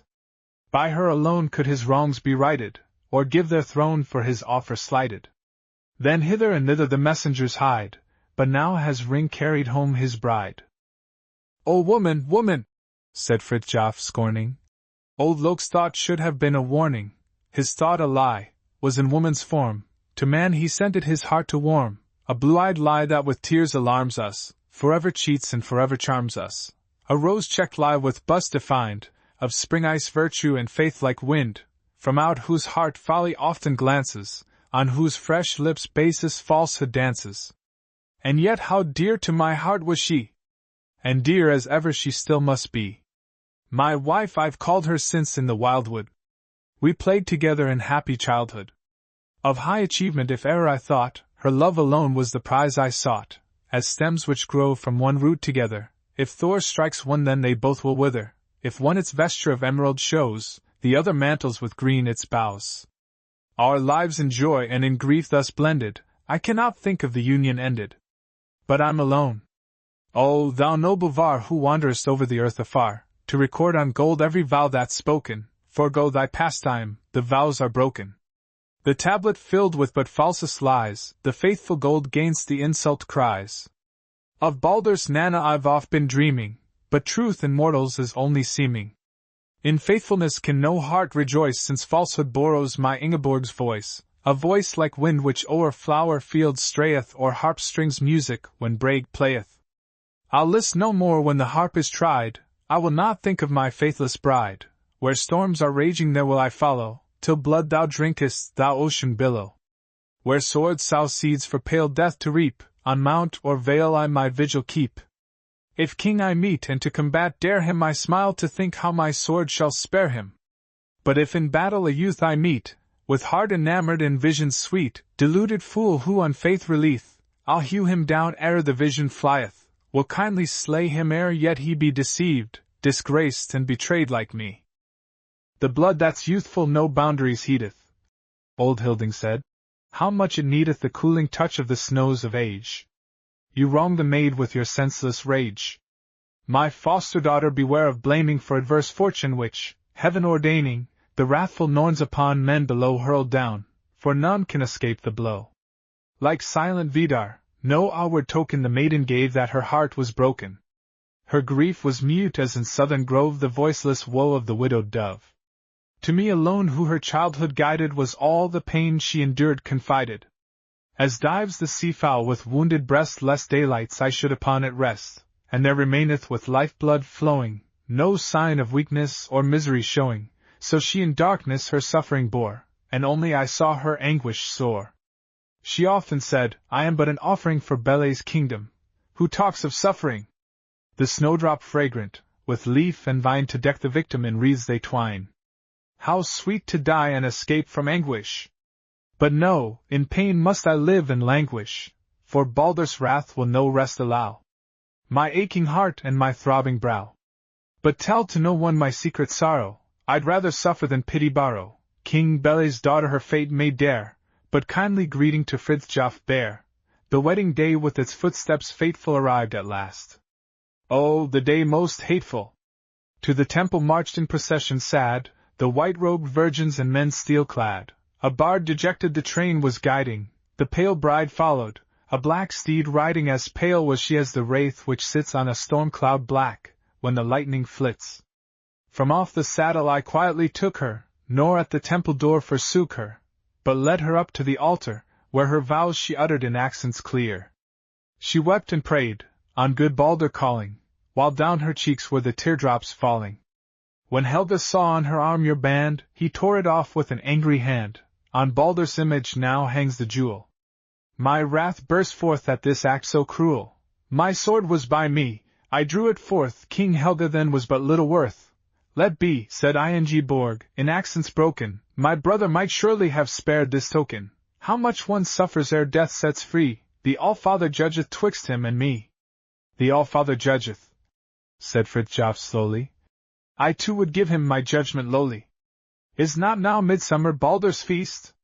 And in the temple the crowned priest, the king, who sold the maiden tender? Ah! Yes, my judgment I fain would render. 13. Baldur's funeral pile. Midnight's sun on the mountain lay, blood-red was its gleaming, it was not night nor was it day, but just between them seeming. Baldur's balefire, symbol bright, on sacred hearth was burning, soon as quenched its wasted light, Hodder's reign returning. Priests around the temple wall burning brands were grasping, silver-bearded, old men all, their hard hands flint knives clasping. The crowned king stands the altar near, Hark! The midnight soundeth, with clash of weapons, sharp and clear, the sacred grove resoundeth. Bjorn, stand fast by yonder door, no one must pass under, whoso would cross the floor, cleave his skull asunder. Helga paled. He knew too well who's that voice so ringing. Forth stood Fridthjof. His fierce words fell like autumn storm winds singing. Here's the ordered tribute, it came safe through the tempest's rattle. Take it, then here by Baldur's flame, for life or death we'll battle. Shields behind us, our bosoms free. Fair the fight be reckoned, as king, the first blow belongs to thee, mine thou, mine's the second. Caught at last is the wily fox, vain all thought of flying, think of her with the golden locks, of Framness wasted lying. Thus he spake, and the purse he'd brought, forth he quickly drew it, careless of the mischief wrought, in Helga's face he threw it. Darkness swam before the eyes of Oz's kinsman sainted. Blood gushed forth, he could not rise, but near his altar fainted. With the gold you as tribute claim, are you overpowered? None shall Andrevadel blame for felling such a coward. Silence, priests with altar knives, moonshine princes, quiet. Else my sword may drink your lives, thirsting 'tis to try it. Holy Baldur, thy wrath forbear, nor gainst me enroll it, but the armring which you wear, yonder craven stole it. Not for thee did Valen old work its fair dimensions, the maiden wept, but the thief was bold, away, such false pretensions. Bravely drew he, together fast arm and ring seemed growing, angered Baldur, when loosed at last, fell mid the embers glowing. Hark! Each flame, as it leaps on high, a golden tooth resembles. Bjorn, all pale, stands the doorway nigh. Fridthjof, anxious, trembles. Open, Bjorn, let the people go, be we watchmen unimpeded. The temple burns, throw water, throw the ocean full, if needed. Now a chain is knit to the strand, not a link is missing. Flies the billow from hand to hand against the firebrand's hissing. Fridthjof sits like the god of rain high o'er beam and water, gives to all his orders plain, calm amid the slaughter. Vain! The fire has the upper hand, smoke clouds dense are growing, gold falls first on the red-hot sand, silver streams are flowing. All is lost! To the half-burned hall a fire-red cock is clinging, he sits and crows on the roof peak tall, his loosened pinions swinging. The wind-blown flame mounts the vaulted sky, everything it levels, Baldur's grove is summer dry, the hungry Fire King revels. Fiercely leaping from height to height, aiming yet still higher. Oh, what wild and terrific light! Strong is Baldur's pyre! Hark, it crackles! The roots now burn, the tops are fiery showers. Muspel's ruddy children spurn man's mere human powers. A fire sea billows in Baldur's grove, strandless breaks and hisses, the sun is up, but bay and cove mirror flaming abysses. Soon in smoldering ashes lay grove and temples adorning. Sadly then Fridthjof turned away, wept in the light of morning. 14. Fridthjof goes into exile. On deck at night in summer bright, sat Fridthjof grieving, like billows heaving, now wrath, now grief, in his heart was chief. And shoreward turning saw fires still burning. Thou temple reek, fly up and seek high Valhall's towers. The white god's powers call down on me with wrath's decree. And tell, swift bounding, the vault resounding, the temple burned to dust is turned. The image glory but lives in story. Quick burn the god like common wood. The grove protected nor once neglected since men's swords bore is now no more. By fire the slaying not time's decaying. Forget no word thou hast seen or heard, in Baldur's dwelling the story telling, thou message cloud of gods the shroud. Long live in story King Helga's glory, who exiled me from him and thee, my father's nation. We'll roam creation where blue is king, where wild waves sing. Thou canst not rest thee allied, hasty, earth's farthest bound we'll sail around. Soon thou'lt be rocking, the sea foam mocking, my dragon good, a drop of blood will nothing hinder as on we wander. In fiercest storm art thou my home, the one I cherished by Helga perished.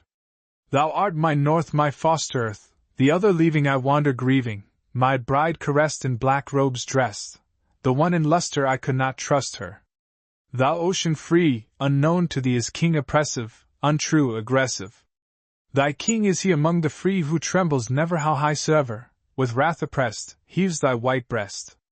Blue fields are charming and not alarming, their heroes plough with keel and bow, and blood rain showers in oaken bowers. The good steel blade is seed corn made. The fields bring yearly not honor merely, but gold as well. Oh, kindly swell, thou ocean billow! Thee will I follow. My father's grave calm waters lave, how still he sleepeth where green grass creepeth. Mine blue shall be, flecked like the sea, forever floating, on tempest gloating, and fathoms deep draw men to sleep. To me thou art given for life a haven, my grave thou'lt be, thou ocean free. Thus in thee burning sang Fridthjof, turning his prow so true from seas he knew, and slowly creeping mid rocks still keeping their faithful ward o'er shallow fjord. But vengeance watcheth, King Helga fetcheth 10 dragons out. Teach people shout, with breath abated. The king is fated, he offers fight, we scorn his might, though heaven descended, his reign is ended, from earth we know he now must go, the blood God given now longs for heaven. Scarce was it spoke ere keels of oak by unseen power began to lower, then on and on are downward drawn to Rant's safe keeping. King Helga, leaping, is glad to swim from the sinking stem. And Bjorn, none blaming, laughed loud, exclaiming, Thou ace of blood, the art was good, no one detected, or e'en suspected, I'd board so quick, a worthy trick. May waves enfold them and Rand still hold them as heretofore. It grieves me sore that Helga misses false Rant's cold kisses. In wrathful mood King Helga stood from death delivered, his round bow quivered, though made of steel, as toward the shoal so hard he drew it, though scarce he knew it, it clanging broke. Then Fridthjof spoke, his lance well aiming, while loud exclaiming, A death bird here, enchained I bear, if once set, flying, then low is lying thy coward head. By Lok led thy fear abuseth, my lance refuseth. A coward's blood, it is too good for food so craven, its worth be graven on funeral stone, but not upon a name which beareth the stain thine weareth. One exploit brave sank neath the wave, the next one failed thee, nor aught availed thee, thy bow rust broke, not thou. The stroke, when I aspire, is set much higher, as thou mayst see 'tis far from thee. His carved or limber was fir tree timber, a mast fir tall, from Gudbrand's dale. Taking another, with both together he rode amain, like arrowy cane or steel blade brilliant were the oars resilient. The sun climbs up the mountain slope, the winds, advancing from land, to dancing in morning's light the waves invite. Where foam crests swim meth the light skim meth on joyous wings, but Fridthjof sings. Thou front of creation, exalted north! I have no station on thy green earth. Thy lineage sharing my pride doth swell, thou home of daring! Farewell, farewell! Farewell thou royal Valhalla throne! Thou night sky loyal, midsummer sun! Thou sky unclouded as hero's soul! Thou vault star crowded! Farewell, farewell! Ye mountain ranges where honor dwells, creation's changes your rune face tells. Ye lakes and highlands I knew so well, ye rocks and islands, farewell, farewell! Farewell ye grave mounds where the linden showers near azure wave bounds the dust of flowers! But time revealeth and judgeth well what earth concealeth. Farewell, farewell! Farewell ye bowers, beneath whose shade so many hours by brooks I've played, ye friends of childhood ye meant me well, I love your wildwood, farewell, farewell! My love is cheated, my home is burned, my shame completed, I'm exiled, spurned. From land appealing to ocean's swell, life's joyous feeling, farewell, farewell. 15. The Viking Code. Now he floated around on the desolate sea, like a prey-seeking falcon he rode, to the champions on board he gave justice and law. Wilt thou hear now the sea Viking's code? Make no tent on thy ship, never sleep in a house, for a foe within doors you may view. On his shield sleeps the Viking, his sword in his hand, and his tent is the heavenly blue. See how short is the shaft of the hammer of Thor, but an ell's length the sword blade of Frey. 'Tis enough, for your weapon will ne'er be too short if you dare near the enemy stay. When the storm raggeth fierce, hoist the sail to the top, oh how merry the Storm King appears! Let her drive! Let her drive! Better founder than strike, for who strikes is a slave to his fears. Never take on thy vessel the land-sheltered maid, where she Freya herself she'd ensnare, for the dimples she wears are but pitfalls for men, and a net is her free-flowing hair. Wine is Allfather's drink, and the cup is allowed if you only can use it with sense. He who falls on the land may arise, who falls here he to ran, the sleep giving, goes hence. If a merchant sail by, you must shelter his ship, but the weak will not tribute withhold. You are king of the waves, he is slave to his gains, and your steel is as good as his gold. Let your goods he divided by lot or by dice, how it falls you may never complain. But the sea king himself takes no part in the lots, he considers the honor his gain. If a Viking ship come, there is grappling and strife, and the fight 'neath the shields will rejoice. If you yield but a pace you are parted from us, 'tis the law, you may act by your choice. If you win, be content. He who praying for peace yields his sword, is no longer a foe. Prayers of Valhalla child, hear the suppliant voice, he's a coward who answereth no. Wounds are Vikings' reward, and the pride of the man on whose breast or whose forehead they stand. Let them bleed on unbound till the close of the day, if you wish to be one of our band. Thus his law was enrolled, and his name, every day, through all foreign coasts grew renowned, for his like was not seen on the blue rolling sea, nor the valor his champions crowned. Then he sat by the rudder and sullenly gazed in the depths of the blue rocking tide. Thou art deep, in thy depths thriveth peace, it may be, but it thriveth not here where we ride. Is the white god enraged? Let him take up his sword, I will fall if it thus is designed, but he sits in the skies, and the thoughts he sends down which forever are clouding my mind. When the conflict came on, then his spirit arose like an eagle refreshed for its flight, and his brow it was clear, and his voice it rang high, like the thunderer first in the fight. So from conquest to conquest unbroken he went, and was safe o'er the high, foaming grave. And he saw in the south many islands and rocks, till he came to the calm Grecian wave. When he saw the green groves that stand out from the waves, and the temple before him uprose, what he thought Freya knows, and the poet knows too, and the lover he knows, ah! He knows! Here we ought to have dwelt, here's the island and grove, here the fane as my father set forth. It was here I invited my love, but the cruel one stayed in the north. Surely peace has its home in those blissful green dales, in the colonnades, memory's words, like the whisper of love are the murmuring founts, and a bride's song the voice of the birds. Where is Ingeborg now? Hath forgotten me quite for the grey-haired and withered old king? I can never forget, but my life I would give, if one sight of my love it would bring. Now 3 years have passed by since the land I beheld where heroic achievement prevails. Tower the honored mounts yet to the heavenly blue? Is it green in my forefathers' dales? On the grave where my father is laid I once planted a tree. Can it be it lives now? And who cares for the weakling? Thou earth give it moisture, and dew, kindly heaven, give thou. But why linger I longer on far distant waves, taking tribute and striking men down? For my soul but despises the glittering gold, and I've gained quite enough of renown. There's a flag on the mast, and it points to the north. In the north is the land I hold dear. I will follow the course of the heavenly winds, and back to the Northland I'll steer. 16. Fridthjof and Bjorn.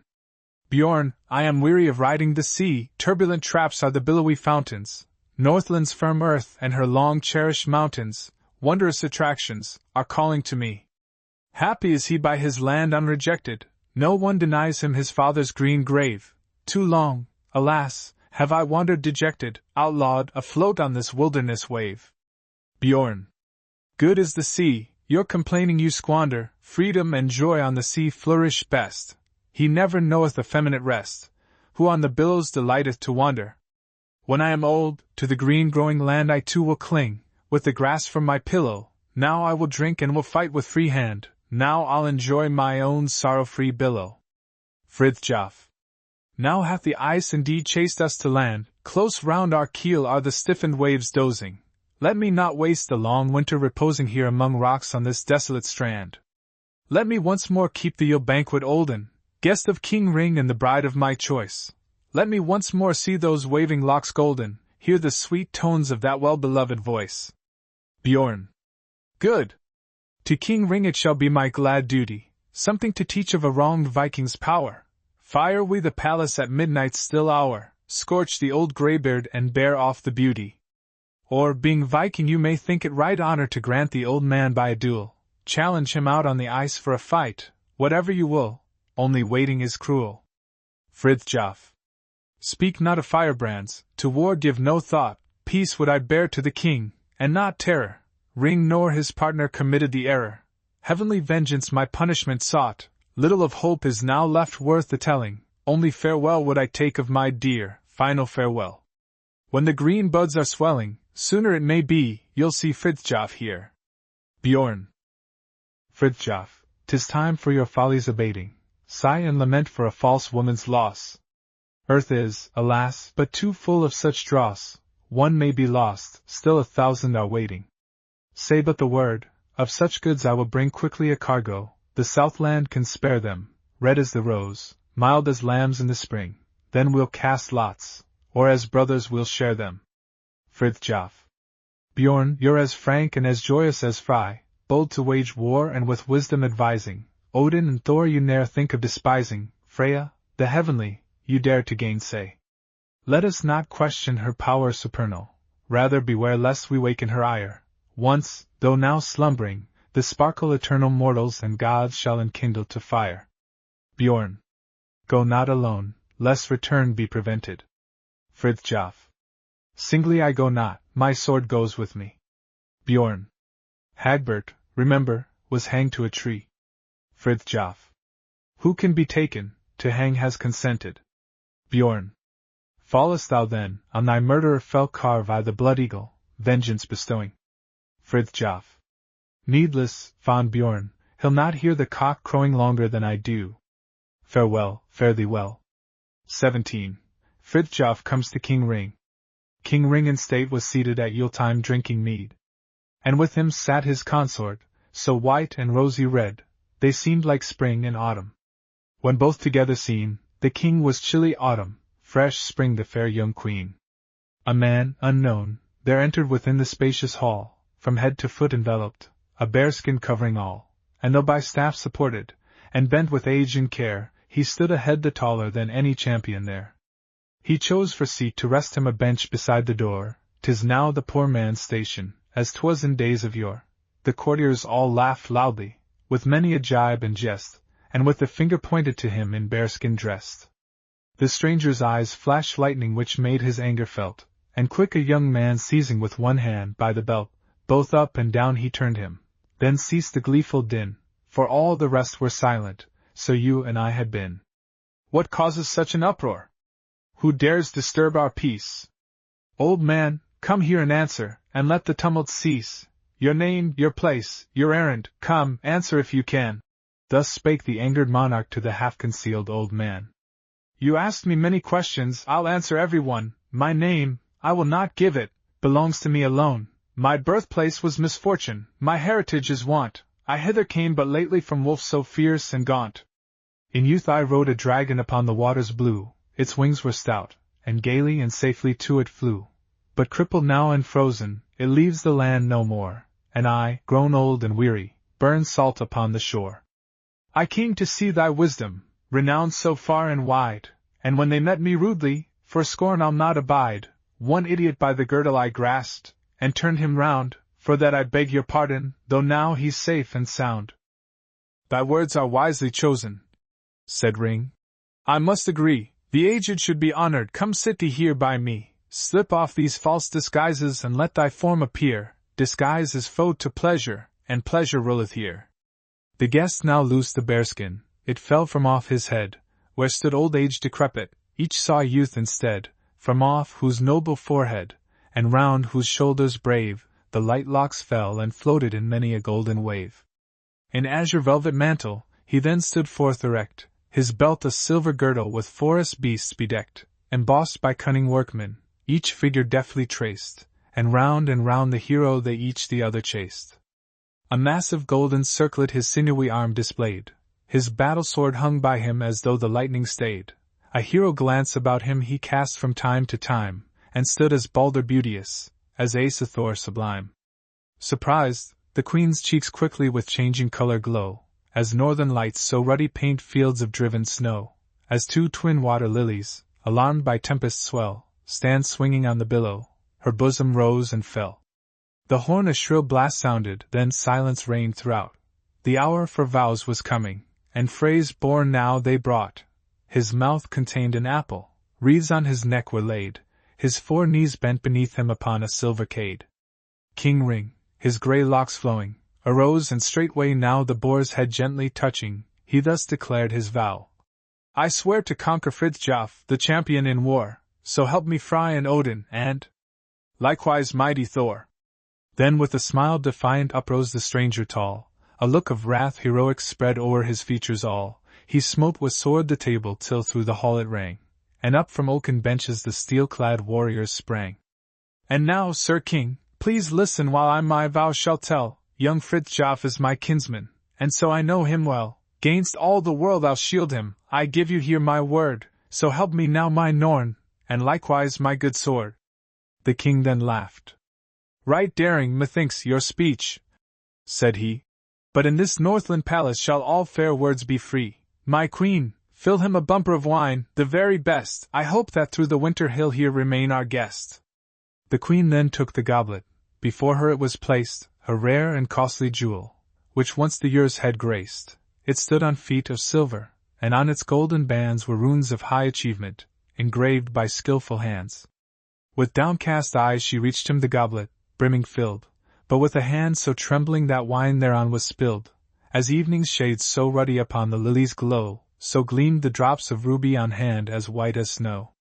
The guest the horn accepted with reverential bow, not 2 men could have drained it, as men are reckoned now, without an instant's waiting the strong man, at a draught, the lovely queen to honor, the brimming ruby quaffed. The skald at table seated, his waiting harp brought forth, and sang a heartfelt story of true love in the north, of Hagbert and of Signa, and at the deep tone's peal each warrior's heart was melted, though clad his breast in steel. He sang of Valhall's mansions, of heroes' blessed reward, of ancient deeds of valor, on fields of wave and sword, then grasped each hand its sword hilt, then flashed each eye intent, and quickly round the table the foaming mead horn went. And lively was the drinking within that royal hall, an honest Yule carousal engaged the champions all.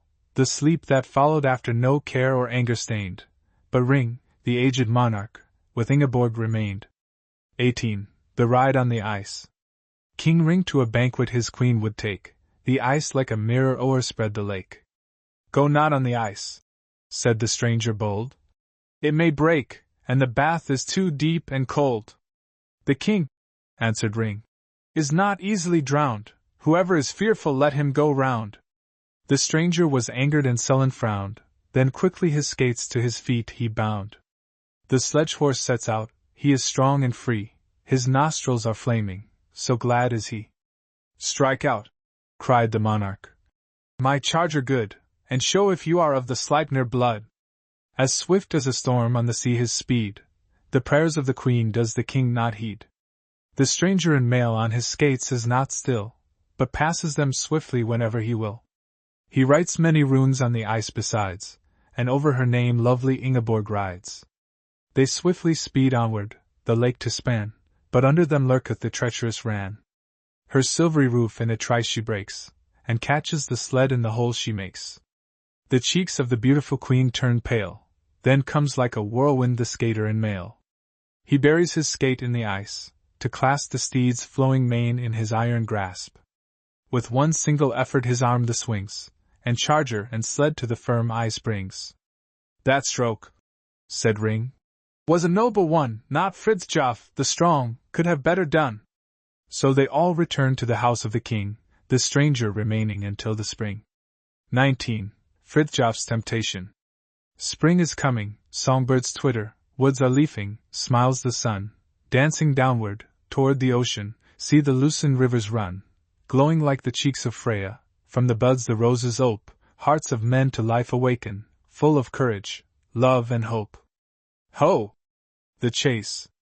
The aged monarch with his queen will go today, now in crowds the court assembles, waiting in confused array, bows are clanging, quivers rattling, steeds impatient paw the ground, hooded falcons, wildly shrieking, make the echoing hills resound. See! The queen appears. Per Fridthjof, do not thither cast your eye, Sits she on her milk-white palfrey like a star in spring's clear sky, half a Freya, half a Rhoda, lovelier far than either one, from her dainty hat of purple, plumes are waving in the sun. Look not on those eyes so heavenly, of those golden locks beware. Oh! Take care! That form is supple, full that bosom, oh! Take care! Look not where the rose and lily shifting hues alternate fling. Listen not to those loved accents, sighing like the winds of spring. Now the hunting troop is ready. Hark! Through hills and valleys all sounds the horn, the falcon loosened straight ascends to Odin's hall. Forest denizens in terror haste to seek their cavern homes, but with spear outstretched before her, each Valkyrie swiftly comes. Aged Ring no longer follows where the eager hunter flies. By his side alone rides Fridthjof, silent, grave, with downcast eyes. Darkest thoughts, and full of anguish, stir within his sorrowing breast, and wherever he may wander, haunting voices banish rest. Oh, the sea! Why did I leave it? Thus to my own peril blind. Sorrow thrives not on the billow, scattered 'tis by every wind. Broods the Viking? Danger cometh bidding him the lance prepare, vanish then all sad reflections, blinded by the weapon's glare. Here, a longing, past describing, flaps its wings about my brow, and like one asleep and dreaming, to and fro I wander now. Baldur's precincts I remember, nor forget the oaths she gave. 'Twas the gods, not she, who broke it, gods relentless as the grave. For they hate the race of mortals, on their joy with anger look, so to deck cold winter's bosom, they my tender rosebud took. What does winter with my blossom? Can he understand its worth? Nay, but bud and stem and leaflet, clothes in ice with frosty breath. Thus bewailed he. Soon they came into a dark and lonesome dell, gloomy, crowded twixt two mountains. O'er it densest shadows fell. Then the monarch halted, saying, See how lovely, fresh and deep! I am weary and would rest me, fain would have a moment's sleep. Sleep not here, for hard and chilly is the ground, O king, indeed up, thy sleep will not refresh thee, let me back the monarch lead. Like the other gods, sleep cometh unexpected. Does my guest, said the king with feeble accents, grudge his host a moment's rest? Fridthjof then took off his mantle, and outspread it 'neath a tree, and the king, in trusting friendship, laid his head on Fridthjof's knee. Soon he slept as sleeps the hero after battle's rude alarms, on his shield, or as an infant cradled in his mother's arms. As he slumbers, hark! There singeth from a branch a coal-black bird. Hasten, Fridthjof, slay the grey beard, free your mind by discord stirred. Take the queen, she's thine by promise, thee the bridal kiss she gave, human eyes do not behold thee, deep and silent is the grave. Fridthjof listens, hark! There singeth from a branch a snow-white bird. Though no human eye behold thee, Odin sees and hears each word. Coward, wilt thou murder slumber? Slay an old defenseless man? When what else, the crown of heroes is not won by such a plan. So sang both the birds, but Fridthjof, snatching up his battle-blade, flung it from him with a shudder, far into the gloomy glade. Blackbird flew away to Nastrand, airily the other one, singing, sweetly as a harp tone, straightway mounted toward the sun. Suddenly the old man wakens. Much that sleep was worth to me, guarded by a brave man's weapon, sleep is sweet beneath a tree. Yet I do not see your weapon, where has fled the lightning's twin? What has parted you who never in your lives have parted been? Little matters it, said Fridthjof. 'Tis not hard to find a sword, sharp its tongue, O king, and never speaks for peace a single word. Haunted 'tis by evil spirit, black, from Niflheim it roams, sleep is here in danger from it, seeking silver locks it comes. I, O youth, have not been sleeping, but to prove you have I tried, man or sword a wise man testeth, ere in them he will confide. You are Fridthjof, since you entered first my hall I've known you well. Ring, though old, at once detected what his guests would fain conceal. Wherefore, thus into my dwelling, crept you nameless, in disguise? Wherefore, but to cheat and rob me, and my bride bear off a prize? Honor, Fridthjof, sits not nameless, hospitality's rude guest. Bright its shield as sun at noonday, on its face all eyes may rest. Fame had told us of a Fridthjof, whom both men and gods revere, shields he cleft and temples wasted, bold and brave, without a fear. Soon with war shield, so I reasoned, he will come against my land, and he came, but clad in tatters, beggar's staff within his hand. Wherefore now cast down your eyelids? Once, like you, I too was young, from the first is life a struggle, and fresh youth its berserk gang. Hardly pressed and tried it must be, that its onset triumph not. I have proved you and forgiven. I have pitied and forgot. Now am I grown old and weary, in the grave shall rest me soon, therefore take, O youth, my kingdom, take my queen, she is thine own, be my son, till then remaining still my guest as heretofore. Swordless champion shall protect me and our feud exist no more. As a thief, said Fridthjof sadly, came I not, O king, to thee, had I wished thy queen to capture, tell me, who had hindered me? But my bride, though lost forever, wished I to behold once more, fool was I. Anew I kindled flames which were half quenched before. In thy halls too long I've tarried, here I must no longer stay. Gods unreconciled their anger rest upon me day by day. Balder, with the light locks flowing, loveth all mankind but one, only I am now rejected, see, he hateth me alone. Yes, I'll set on fire his temple. Faint profaner call they me. Children shriek when I am mentioned, joy and gladness from me flee, Northland casteth out the lost one, and in anger cries, depart. In my native land I am outlawed in my heart. I will seek for peace no longer on the earth, so green and sweet, trees no more their shade afford me, burns the ground beneath my feet. Ingeborg I've lost forever, she, my bride, accepted ring, from my life the sun has vanished, night and noonday darkness bring. Therefore hence to ocean's billow.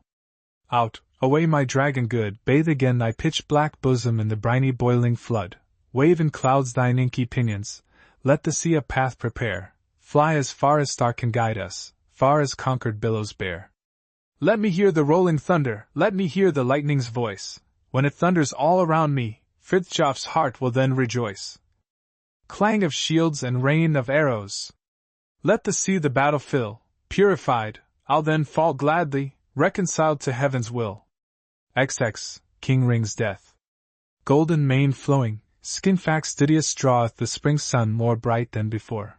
Morning beams glowing doubly as beauteous, sport in the hall, there's a knock at the door. Though his heart grieveth, enters the stranger, pale sits the king, while the queen's gentle breast billow-like heaveth, singeth the ranger a song of departure, with sorrow oppressed. Bathes now the billow-winged steed flying, sea-horse is longing to flee from the strand, glad will he follow him who is hieing far from his home and his well-beloved land. The armoring I give thee, Ingeborg, receive it. Holiest memories with it remain.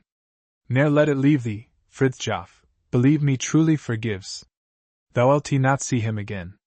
No more beholding the smoke's upward motion Northland I'll see. Truly man is a slave, fate is unyielding, far on the ocean there is my fatherland, there is my grave. When in your roaming stars the vault cover, go not with Ingeborg down to the strand, lest in the gloaming you should discover Fridthjof, the outlawed, cast up on the sand. Sad is the hearing, Ring said replying, when a man moans like a weak maiden sigh. Valhall is nearing, e'en now the sighing death song I hear. Every mortal must die. No one can frighten, or by complaining change the allotment the Norns have set down. Sorrow thou'lt lighten o'er the land reigning, take thou my queen, for my son guard the crown. True is it spoken, loved and respected peaceful I've reigned, over mountain and vale, yet have I broken shields, unprotected, landward and seaward, without turning pale. Now shall the bleeding gears out relieve me, dying in bed ill befits Northland's kings, not worth my heeding, death shall receive me, life's pain is equal to that which death brings. Then carved he rightly letters all glowing, death runes to Odin on arm and on chest, shine now so brightly blood drops o'erflowing, dyeing the silvery hair on his breast. Bring for my drinking the horn with wine flowing, skål to thy honor, thou land of my birth. Minds deeply thinking, harvest fields growing, peaceful exploits have I loved on the earth. Vain amid slaughter bloody and daring, sought I for peace, she fled in dismay. Now the mild daughter of heaven appearing, beckons me hence to Valhall away. Hail ye immortals! Sons of high heaven! Earth disappears. Gillerhorn to a feast opens the portals. By the gods given, blessedness crowns as a helmet the guest. Speaking intently, Ingeborg's hand loyal, also his sons, and his friends too he pressed. Eyelids close gently, spirit so royal flies with a sigh to the Allfather's breast. 21. Rings drop.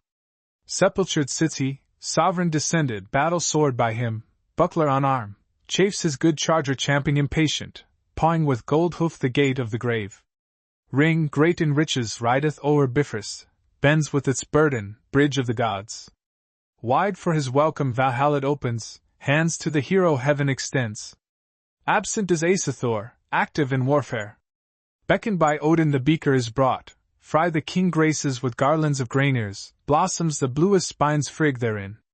Graspeth the gold string, grey-bearded Brage, stiller now sigheth the song than before, Freya the faithful, fondly reclining.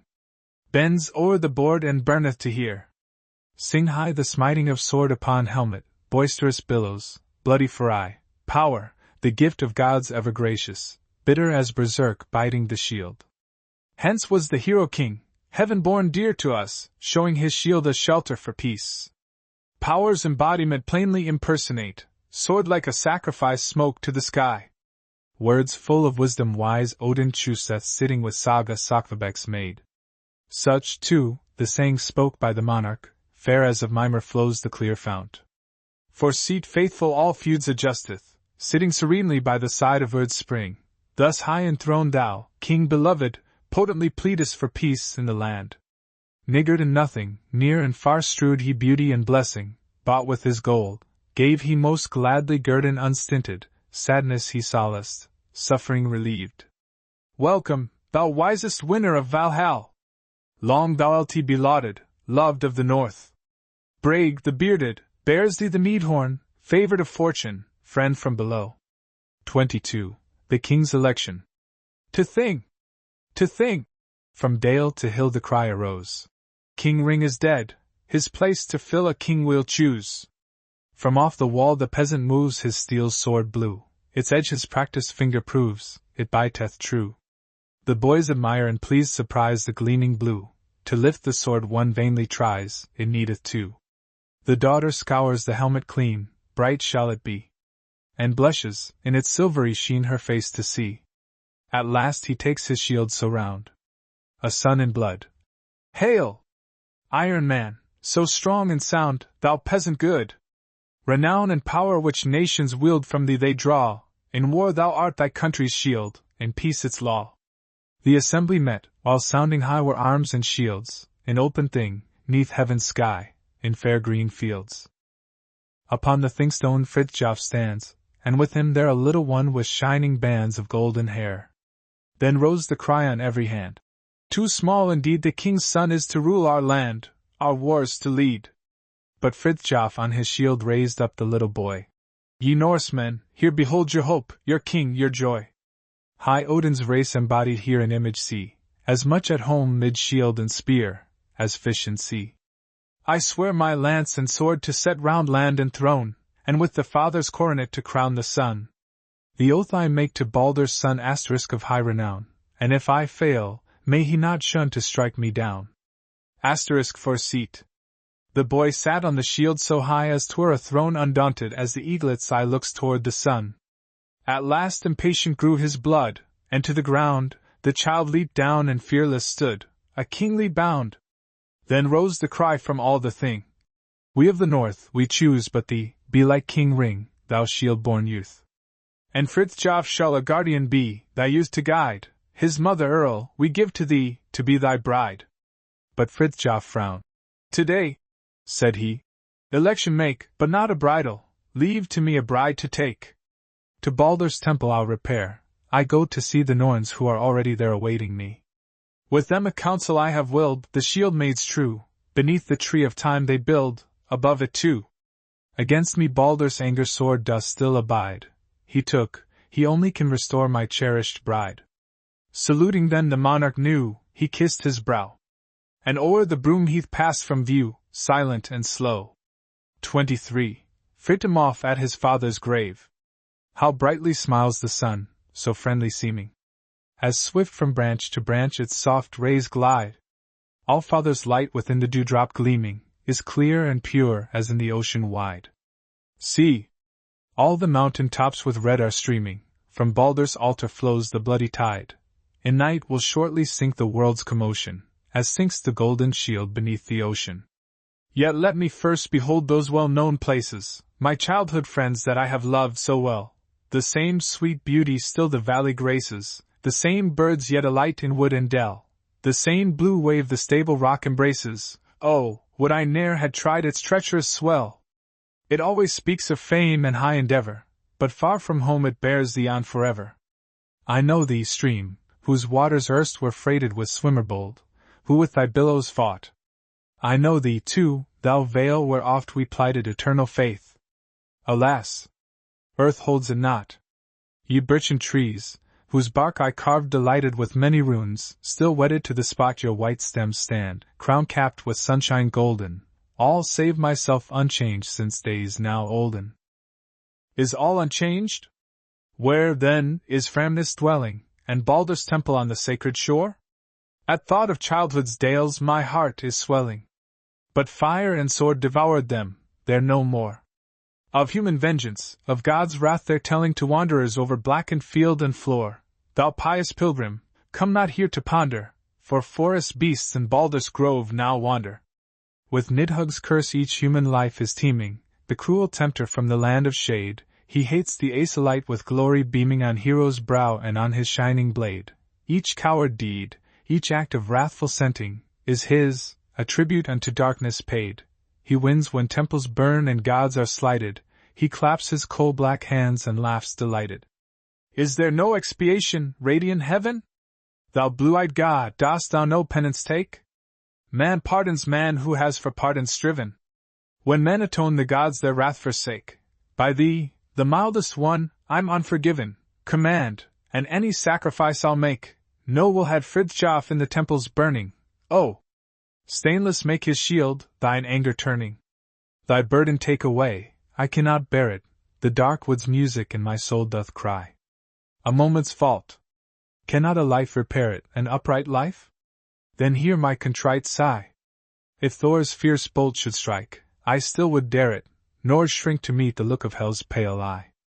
Thou pious God, who moonlight glances bendest, 'tis thee I fear, and vengeance which thou sendest. My father's grave is here.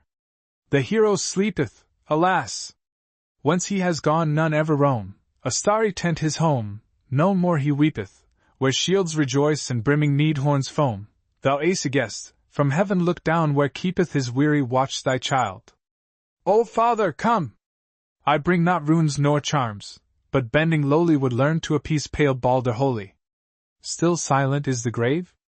Ah yes, and cruel. A sword roused Angantyr within his grave. A sword is naught, turfing a trifling jewel compared with what I ask. A sword the brave can gain on battlefield or in a duel. Forgiveness from the Asas home I crave. Bear thou my plea, my sorrowing look to heaven. No rest have noble minds if unforgiven. Thou art silent, Father! Hear the waves resounding, and send thy loving word by their sweet cry. Now flies the storm, on its swift pinions bounding. Oh, whisper to me as it fleeth by. See golden rings the western sky surrounding. Let them the message give which words deny. No sign or answer for thy son forsaken? How poor indeed are those whom death has taken! The sun is quenched. The evening breeze is stealing upon earth's children with its lullaby, and sunset tints in myriad circles wheeling around the brim of heaven's rosy sky, o'er hill and dale their azure hues revealing. A vision now of Valhalla passeth by. Then unexpected comes with rustling motion, an image, gold and flames from western ocean. A wondrous haggering now the heavens covers. The name that Valhalla gives hath lovelier sound, and over Baldur's grove it gently hovers. A golden chaplet set in emerald ground, resplendence everywhere the eye discovers, such luster mortals ne'er before had found. It stops and sinks to earth, not disappearing, but where the temple stood, a temple rearing.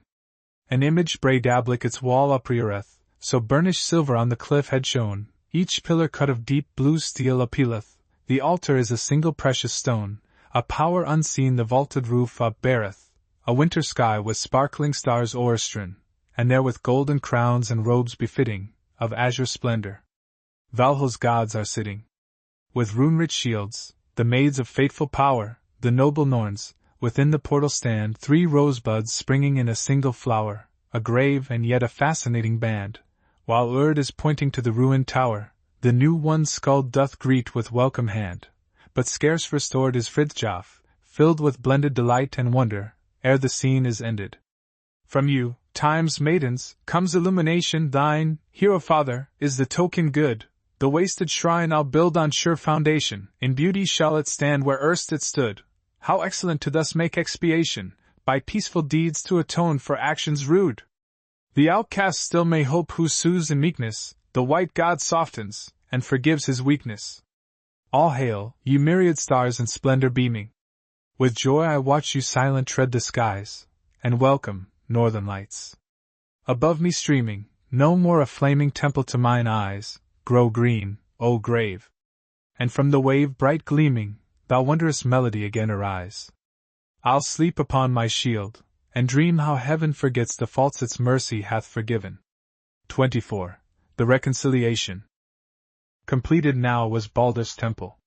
Not enclosed as heretofore with fence of wood, of hammered steel, with golden knobs upon each bar, was built the fence round Baldur's ground.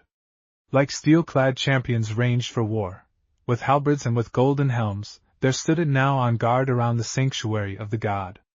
Of giant stones alone the massive wall was built, and joined with active skill, a noble giant work for all eternity, as is Upias's shrine, where Norseland saw its Valhalla in an earthly mold. It stood there in its grandeur on the mountain cliff, and mirrored in the ocean wave its lofty brow, while round about it, like a zone of beauteous flowers, far stretched the dale of Balder with its sighing groves. Its song of birds, a home where peace might reign supreme. High rose the copper-bolted portal, and within 2 colonnades supported on strong omoplates the vaulted canopy, and beautiful it hung above the temple, like a concave shield of gold. At farthest end stood Baldur's altar. It was hewn from one huge block of northern granite, round it coiled a graven serpent, covered o'er with written runes, profoundest thoughts from Vala and from Havamal. But in the wall above was left an open space, a dark blue ground all filled with golden stars, and there a silver image sat, the pious god, as calm and mild as sits the silver moon in heaven's blue. Thus seemed the finished shrine. In couples entered now 12 temple virgins, clad in robes of silver gauze, with roses glowing on their cheeks, and roses in their guileless hearts. Before the image of the god, around the altar newly consecrate they danced, as light spring winds above the flowing fountains flit, as danced the forest elves amid the waving grass. While yet the morning dew, like pearls, lies glittering there. And while they danced they joyful sang a sacred song of pious Balder, and how dearly he was loved by every being, how he fell 'neath Hoder's dart, and earth and sea and heaven wept. Yet sounded not the song as though 'twere uttered by a human voice, but as a tone from Breidablik, from Baldur's home, or like the thought of lover to a lonely maid when pipes the quail his deep notes in the hush of night, and over northern birches falls the moonlight soft. Enraptured Fridthjof stood, he leaned upon his sword, and gazed upon the dance. Sweet childhood's memories thronged his vision by, an innocent and pleasant folk, with smiling eyes reflecting heaven's blue, with heads surrounded high a halo of bright locks, they waved a kindly salutation to their childhood's friend. Then sank the bloody shadow of his Viking life, with all its conflicts, all its perilous exploits, down into night, and in his fancy stood he forth a flower-crowned monument above their grave. And ever, as the song increased, his spirit soared from earthly dales below to Valis Jaf above, then melted human hate and human vengeance, too, as melts the icy coat of mail from off the cliff, when shines the sun in spring. A sea of quiet peace, of silent ecstasy, possessed his hero soul. It was as if he felt the heart of nature beat against his own, as if, deep moved, he fain would fold creation in his brotherly embrace, and be at peace with every living creature seen of God. Then came into the temple Baldur's priest most high, not young and beauteous as the god, but tall in form, with heavenly mildness beaming in his noble face, while down about his girdle flowed his silver beard. An unused reverence possessed proud Fridthjof's heart. The eagle wings upon his helmet meekly drooped before the aged man, who thus spoke words of peace. Son Fridthjof, welcome hither, I've expected thee. The strong man gladly roves around the earth and sea, a berserk-like, who pallid bites the shield's hard edge, but weary grown, and thoughtful, wanders home at last. The powerful Thor went many times to Jotunheim, but spite his belt divine and gloves of finest steel, still sits the Utgard Loke on his lofty throne, for evil is itself a power, and will not yield, and piety not joined with power is children's play. 'Tis like the sunbeams on the breast of Aegir throne, an image faint, which falls and rises with the wave, foundationless and insecure, devoid of trust. But power not joined with virtue eats itself away, as rust the buried sword. 'Tis life's unchecked carouse. The heron of oblivion hovers o'er the cup, and when the drinker wakes, he blushes for his deed. All power is from the earth of Ymir's body formed. Wild waves and flowing waters are the veins therein, from various metals are its tough strong sinews forged, and yet 'tis empty, desolate, unfruitful, till the sun its light and warmth, heaven's piety, sends down. Then spring the grass and flowers a web of many hues, the tree lifts up its crown and knits its golden fruit, and man and beast are nourished at the mother's breast. 'Tis thus with every child of Ask. Opposing weights has Odin laid within the scales of human life, and when they balance true, then even stands the beam, and heavenly piety and earthly power they're called. The power of Thor is great wiener about his loins, immovable, he girds the belt of strength and strikes. Indeed is Odin wise, when earth's clear silver fount he looketh down, and birds swift flying come to bring the As's father tidings from the world's extreme, yet both turned pale, the radiance of their starry crowns was half extinguished when the pious Balder fell, the band was he of all the diadems of heaven. Then withered on the tree of time its splendid crown, and Nidhugg gnawed upon its root, then were loosed the powers of aged night. The Midgard serpent flung toward heaven its poison-swollen tail, and Fenris howled, and Surt's swift fire-sword flashing gleamed from Muspelheim. Since then wherever thou mayest look the strife goes on, a war throughout creation. In Valhall crows the cock with golden comb. Upon and neath the earth the blood-red cock to battle calls. There once was peace not only where gods dwell, but also on the earth, in man's as in the high gods' thoughts was peace. Whatever has happened here below has also chanced in greater measure there. Humanity is but an image frail of heaven, it is as Valhall's light reflected in the shield of Saga writ with runes. Its Balder hath each heart. Remember'st thou the time when dwelt within thy breast sweet peace a guest, and life as joyful seemed, as heavenly calm, as song-birds dream when summer night winds to and fro so gently wave each fragrant blossom sleeping in its bed of green? Then holy Balder still abode in thy pure soul, thou Asa's son, thou wandering image of high heaven. For childhood Balder is not dead, and Hela gives again her prey us often as a child is born. With Balder also groweth up in every soul his brother Hodder, blind, the child of night, for blind at birth is evil always, like the young of bears, and night its mantle, but the good of earth rejoice in light. The tempter, busy Loke, always ready stands to guide the blind one's murderous hand. The missile oft to Valhall's love is sent, to Balder's tender breast. Then hate awakes and violence upon its prey springs forth, the hungry sword-wolf prowls o'er hill and dale, and fiercest dragons wild swim o'er the bloody waves. For this meek piety a powerless shadow sits one dead among the dead, and with him pallid hell, and in its ashes Balder's sanctuary lies. So too the Asa's life on high prefigures that mere human life below, and both are but the thoughts, the silent thoughts of Odin which can never change. What hath been, what shall be, that the song profound of Vala knows, time's lullaby, its drop too. Creation's annals have a melody the Sam, and man may hear his own life's history therein. Dost comprehend or not? 'Tis Vala asketh thee. Thou seek'st atonement, know'st thou what atonement is? O Fridthjof, look me in the eye and turn not pale. Round earth a mediator goes, his name is Death.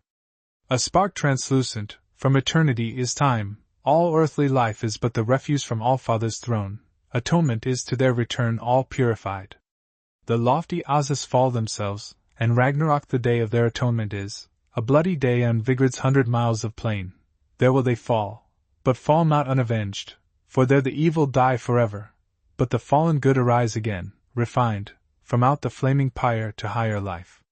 'Tis true the star crown, pale and withered, falleth down from heaven's temple, earth too, sinks beneath the sea, but brighter is it born again, and joyous lifts its flower-crowned head from out the seething waves, and new-created stars pursue with godlike glance their silent pathway round about the new-born earth. But on the green hill slopes will Balder govern then the new-born Osus, and a human race renewed.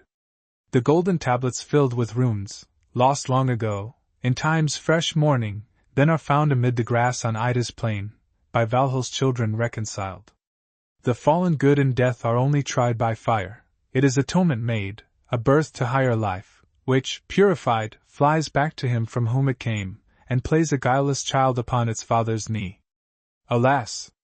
That all the best is found beyond the grave, that gate of green which Gimle opens, vile is all, contaminated all that dwells beneath the stars. And yet there is atonement found in life itself, a humble prelude to the peace of heaven above. 'Tis like the broken chords the minstrel strikes upon the harp, when he with skillful fingers wakes the song, the tone attuning with a gentle hand, before with firmer touch he grasps the golden strings, grand memories of old alluring from their grave, while Valhall's splendor streameth on enraptured eyes. For earth, indeed, is only heaven's shadow, life the grounds in front of Baldur's temple in the sky. The people sacrifice unto the gods, the steed bedecked with gold and purple is an offering made. A token this with meaning most profound, for blood tints red the morning light of each atonement day.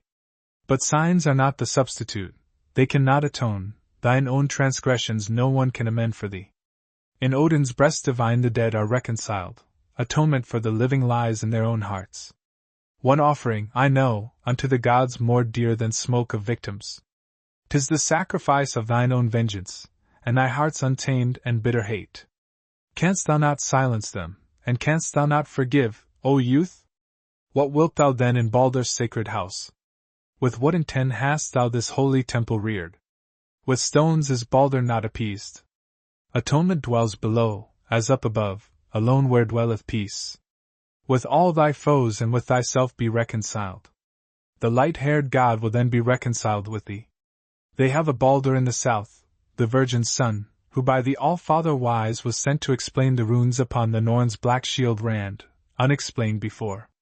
His battle-cry was peace, his conquering sword was love, and blameless sat the dove upon his silver helm. He wholly lived and taught, he died and he forgave, and under distant palms his grave in sunlight lies. From dale to dale his followers wander, it is said, and melting hardened hearts, and laying hand in hand establish peace upon the reconciled earth. I do not know the doctrine well, but dimly have I in my better moments guessed what it may mean, and every human heart at times divines as well. I know the time will come when it will lightly wave its white dove pinions over all our northern hills. But that day come, the north will be no more to us, the oaks will sigh above our long-forgotten graves. O fortunate and blessed race!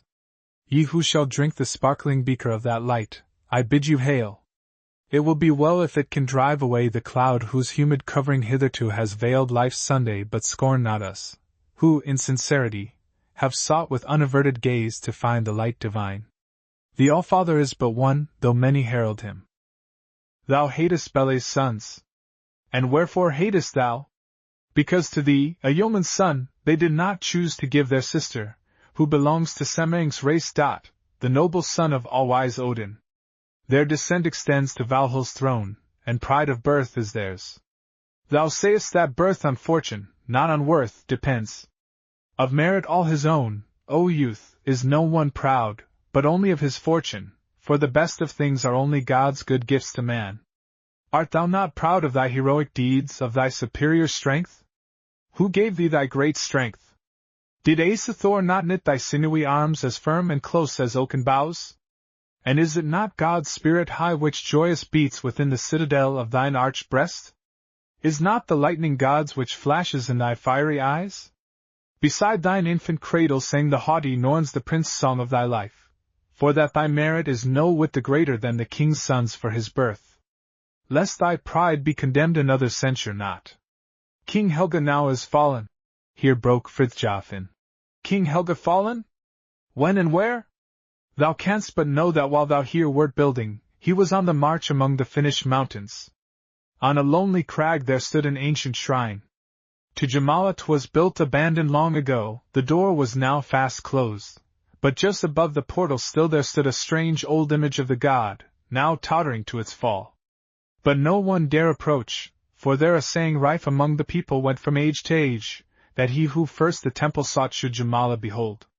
This Helge heard, and blinded by his furious wrath, went up the ruined steps against the hated god, intent to cast the temple down. When there arrived the gate was closed, the key fast rusted in the lock. Then grasping both the door-posts, hard and fierce he shook the rotten pillars. All at once, with horrid crash, down fell the ponderous image, crushing in its fall the Valhall sun. And thus he Jomala beheld. A messenger last night arrived the tidings bore. Now Halfdan sits alone on Bele's throne. To him thy hand extend, to heaven thy vengeance sacrifice. That offering Balder asks, and I, his priest, require in token that the peaceful god thou mockest not.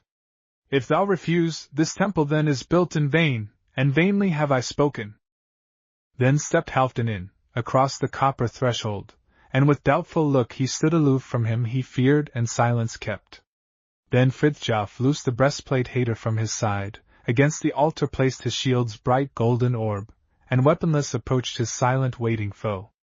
In such a strife, said Fridthjof, in a kindly voice, the noblest he who offers first his hand for peace. King Halfdan blushed, then off he drew his glove of steel, and hands long separated met in friendly clasp, a hearty handshake, steadfast as the mountain's base. And then the aged priest revoked the ban which on the outlawed temple violator long had lain. 'Twas scarce dissolved there entered Ingeborg, attired in bridal robes and ermine mantle, with her maids, so glides the moon, whom stars attend, in heaven's vault. With teardrops in her lovely eyes she fell upon her brother's neck, but he, with deep emotion, laid his sister, grown more dear, on Fridthjof's faithful breast, and o'er the altar of the god she gave her hand to him, her childhood's early friend, her heart's beloved. Glossary. For such explanations as are not found in the original notes we are chiefly indebted to Professor R. B. Anderson, of the University of Wisconsin, and to his valuable work, Norse Mythology. We are also under obligations to Mrs. E. Hasselquist, of the Augustana College of Rock Island, Illinois. Ægir. The god of the stormy sea. Ægir's bosom. The sea. Alfheim, Elfhome. Frigg's dwelling. Angantyr.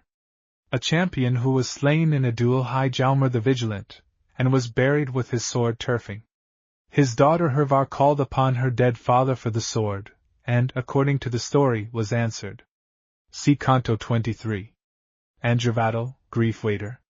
Fridthjof's sword. Asa. God.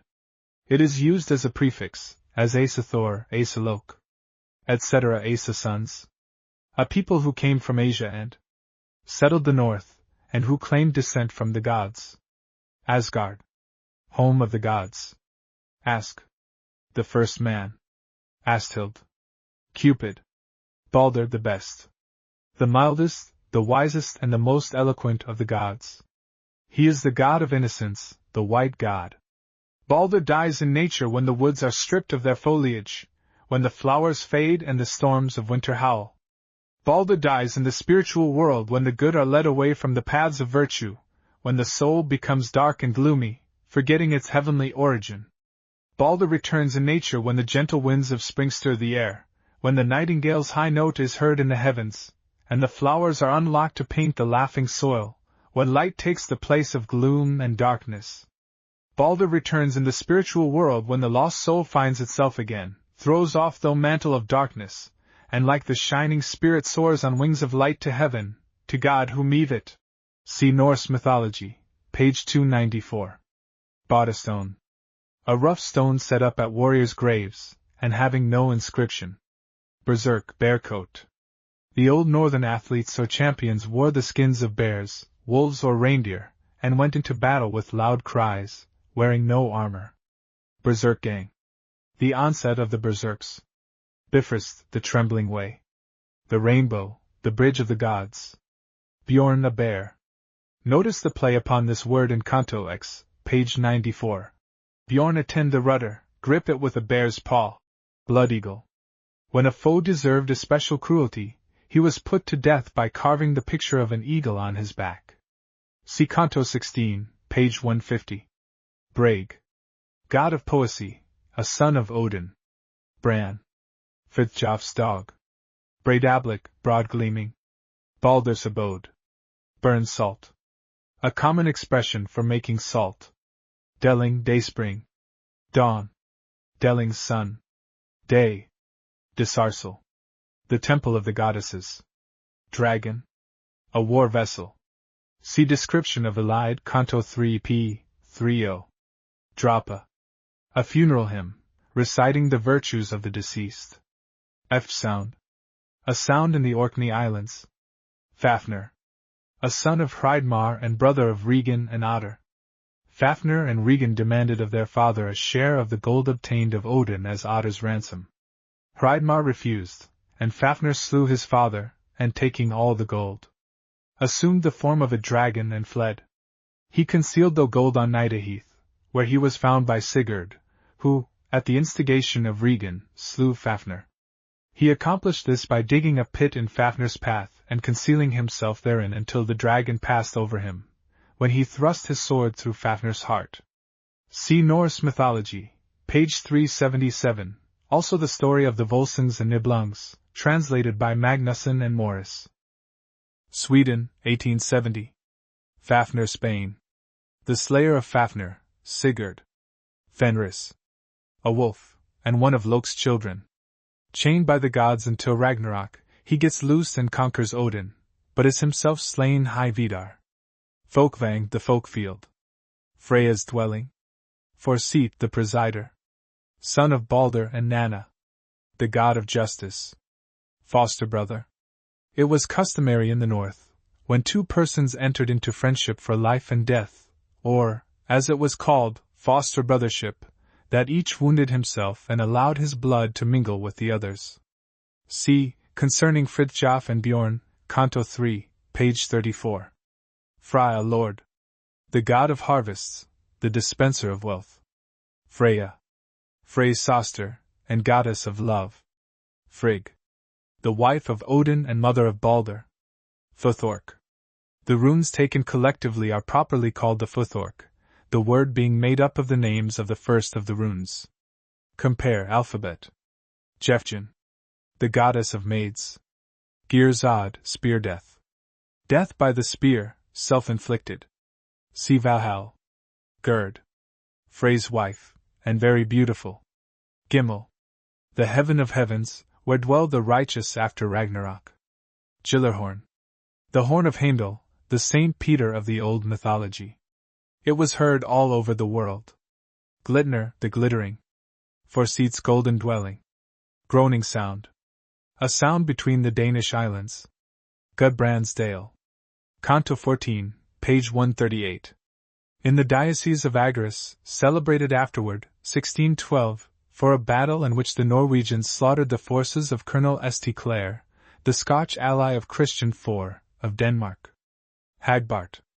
The Sea King, who became secretly betrothed to Signa, of Princess, thereby gaining the enmity of her father, who captured and hung him. Signa, unwilling to survive her betrothed, set fire to her dwelling and was burned to death. See Cantos 16 and 17. Hagering. Fata Morgana. Havamile.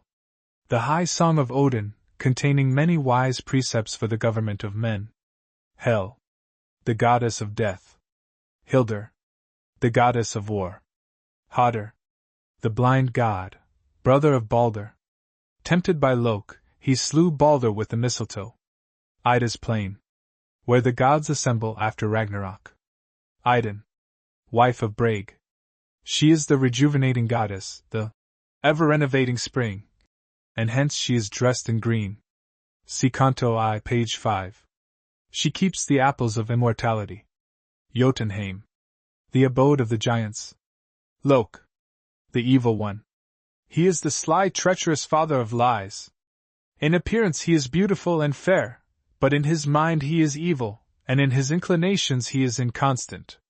Notwithstanding his being ranked among the gods, he is the slanderer of the gods, the grand contriver of deceit and fraud, the reproach of gods and men.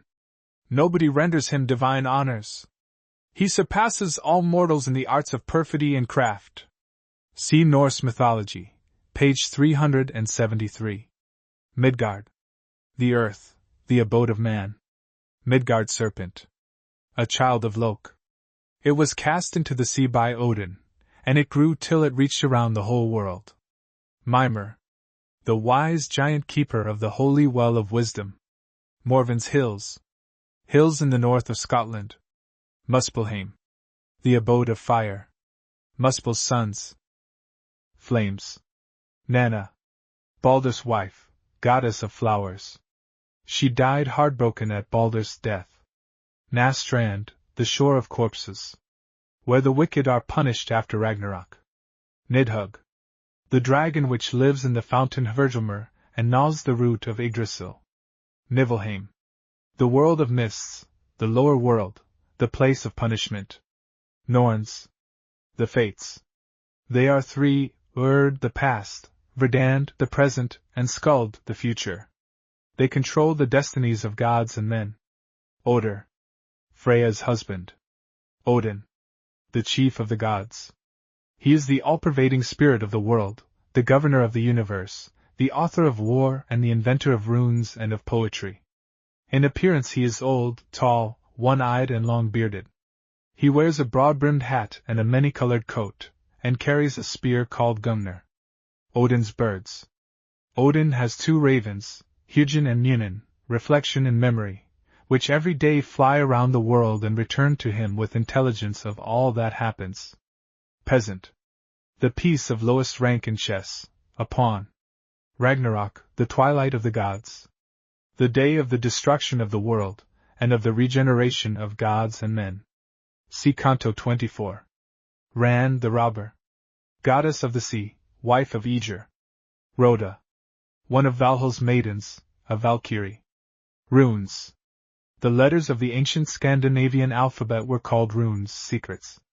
The runes were 16 in number, and previous to the introduction of Christianity they were supposed to have been invented by Odin himself. A knowledge of them was for a long time confined to a few, who used them for the purposes of sorcery. Runestone.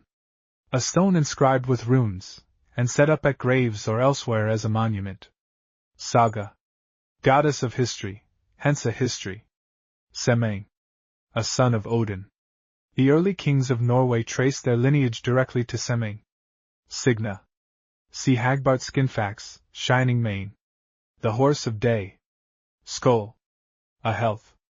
Skuld. The future. See Norns. Sleipnir, the slipper. Odin's course with 8 feet. Sakvabek. Dwelling of Saga. Surt. God of fire. Thing pronounced Ting. A deliberative assemblage of Norsemen, composed of all who were capable of bearing arms.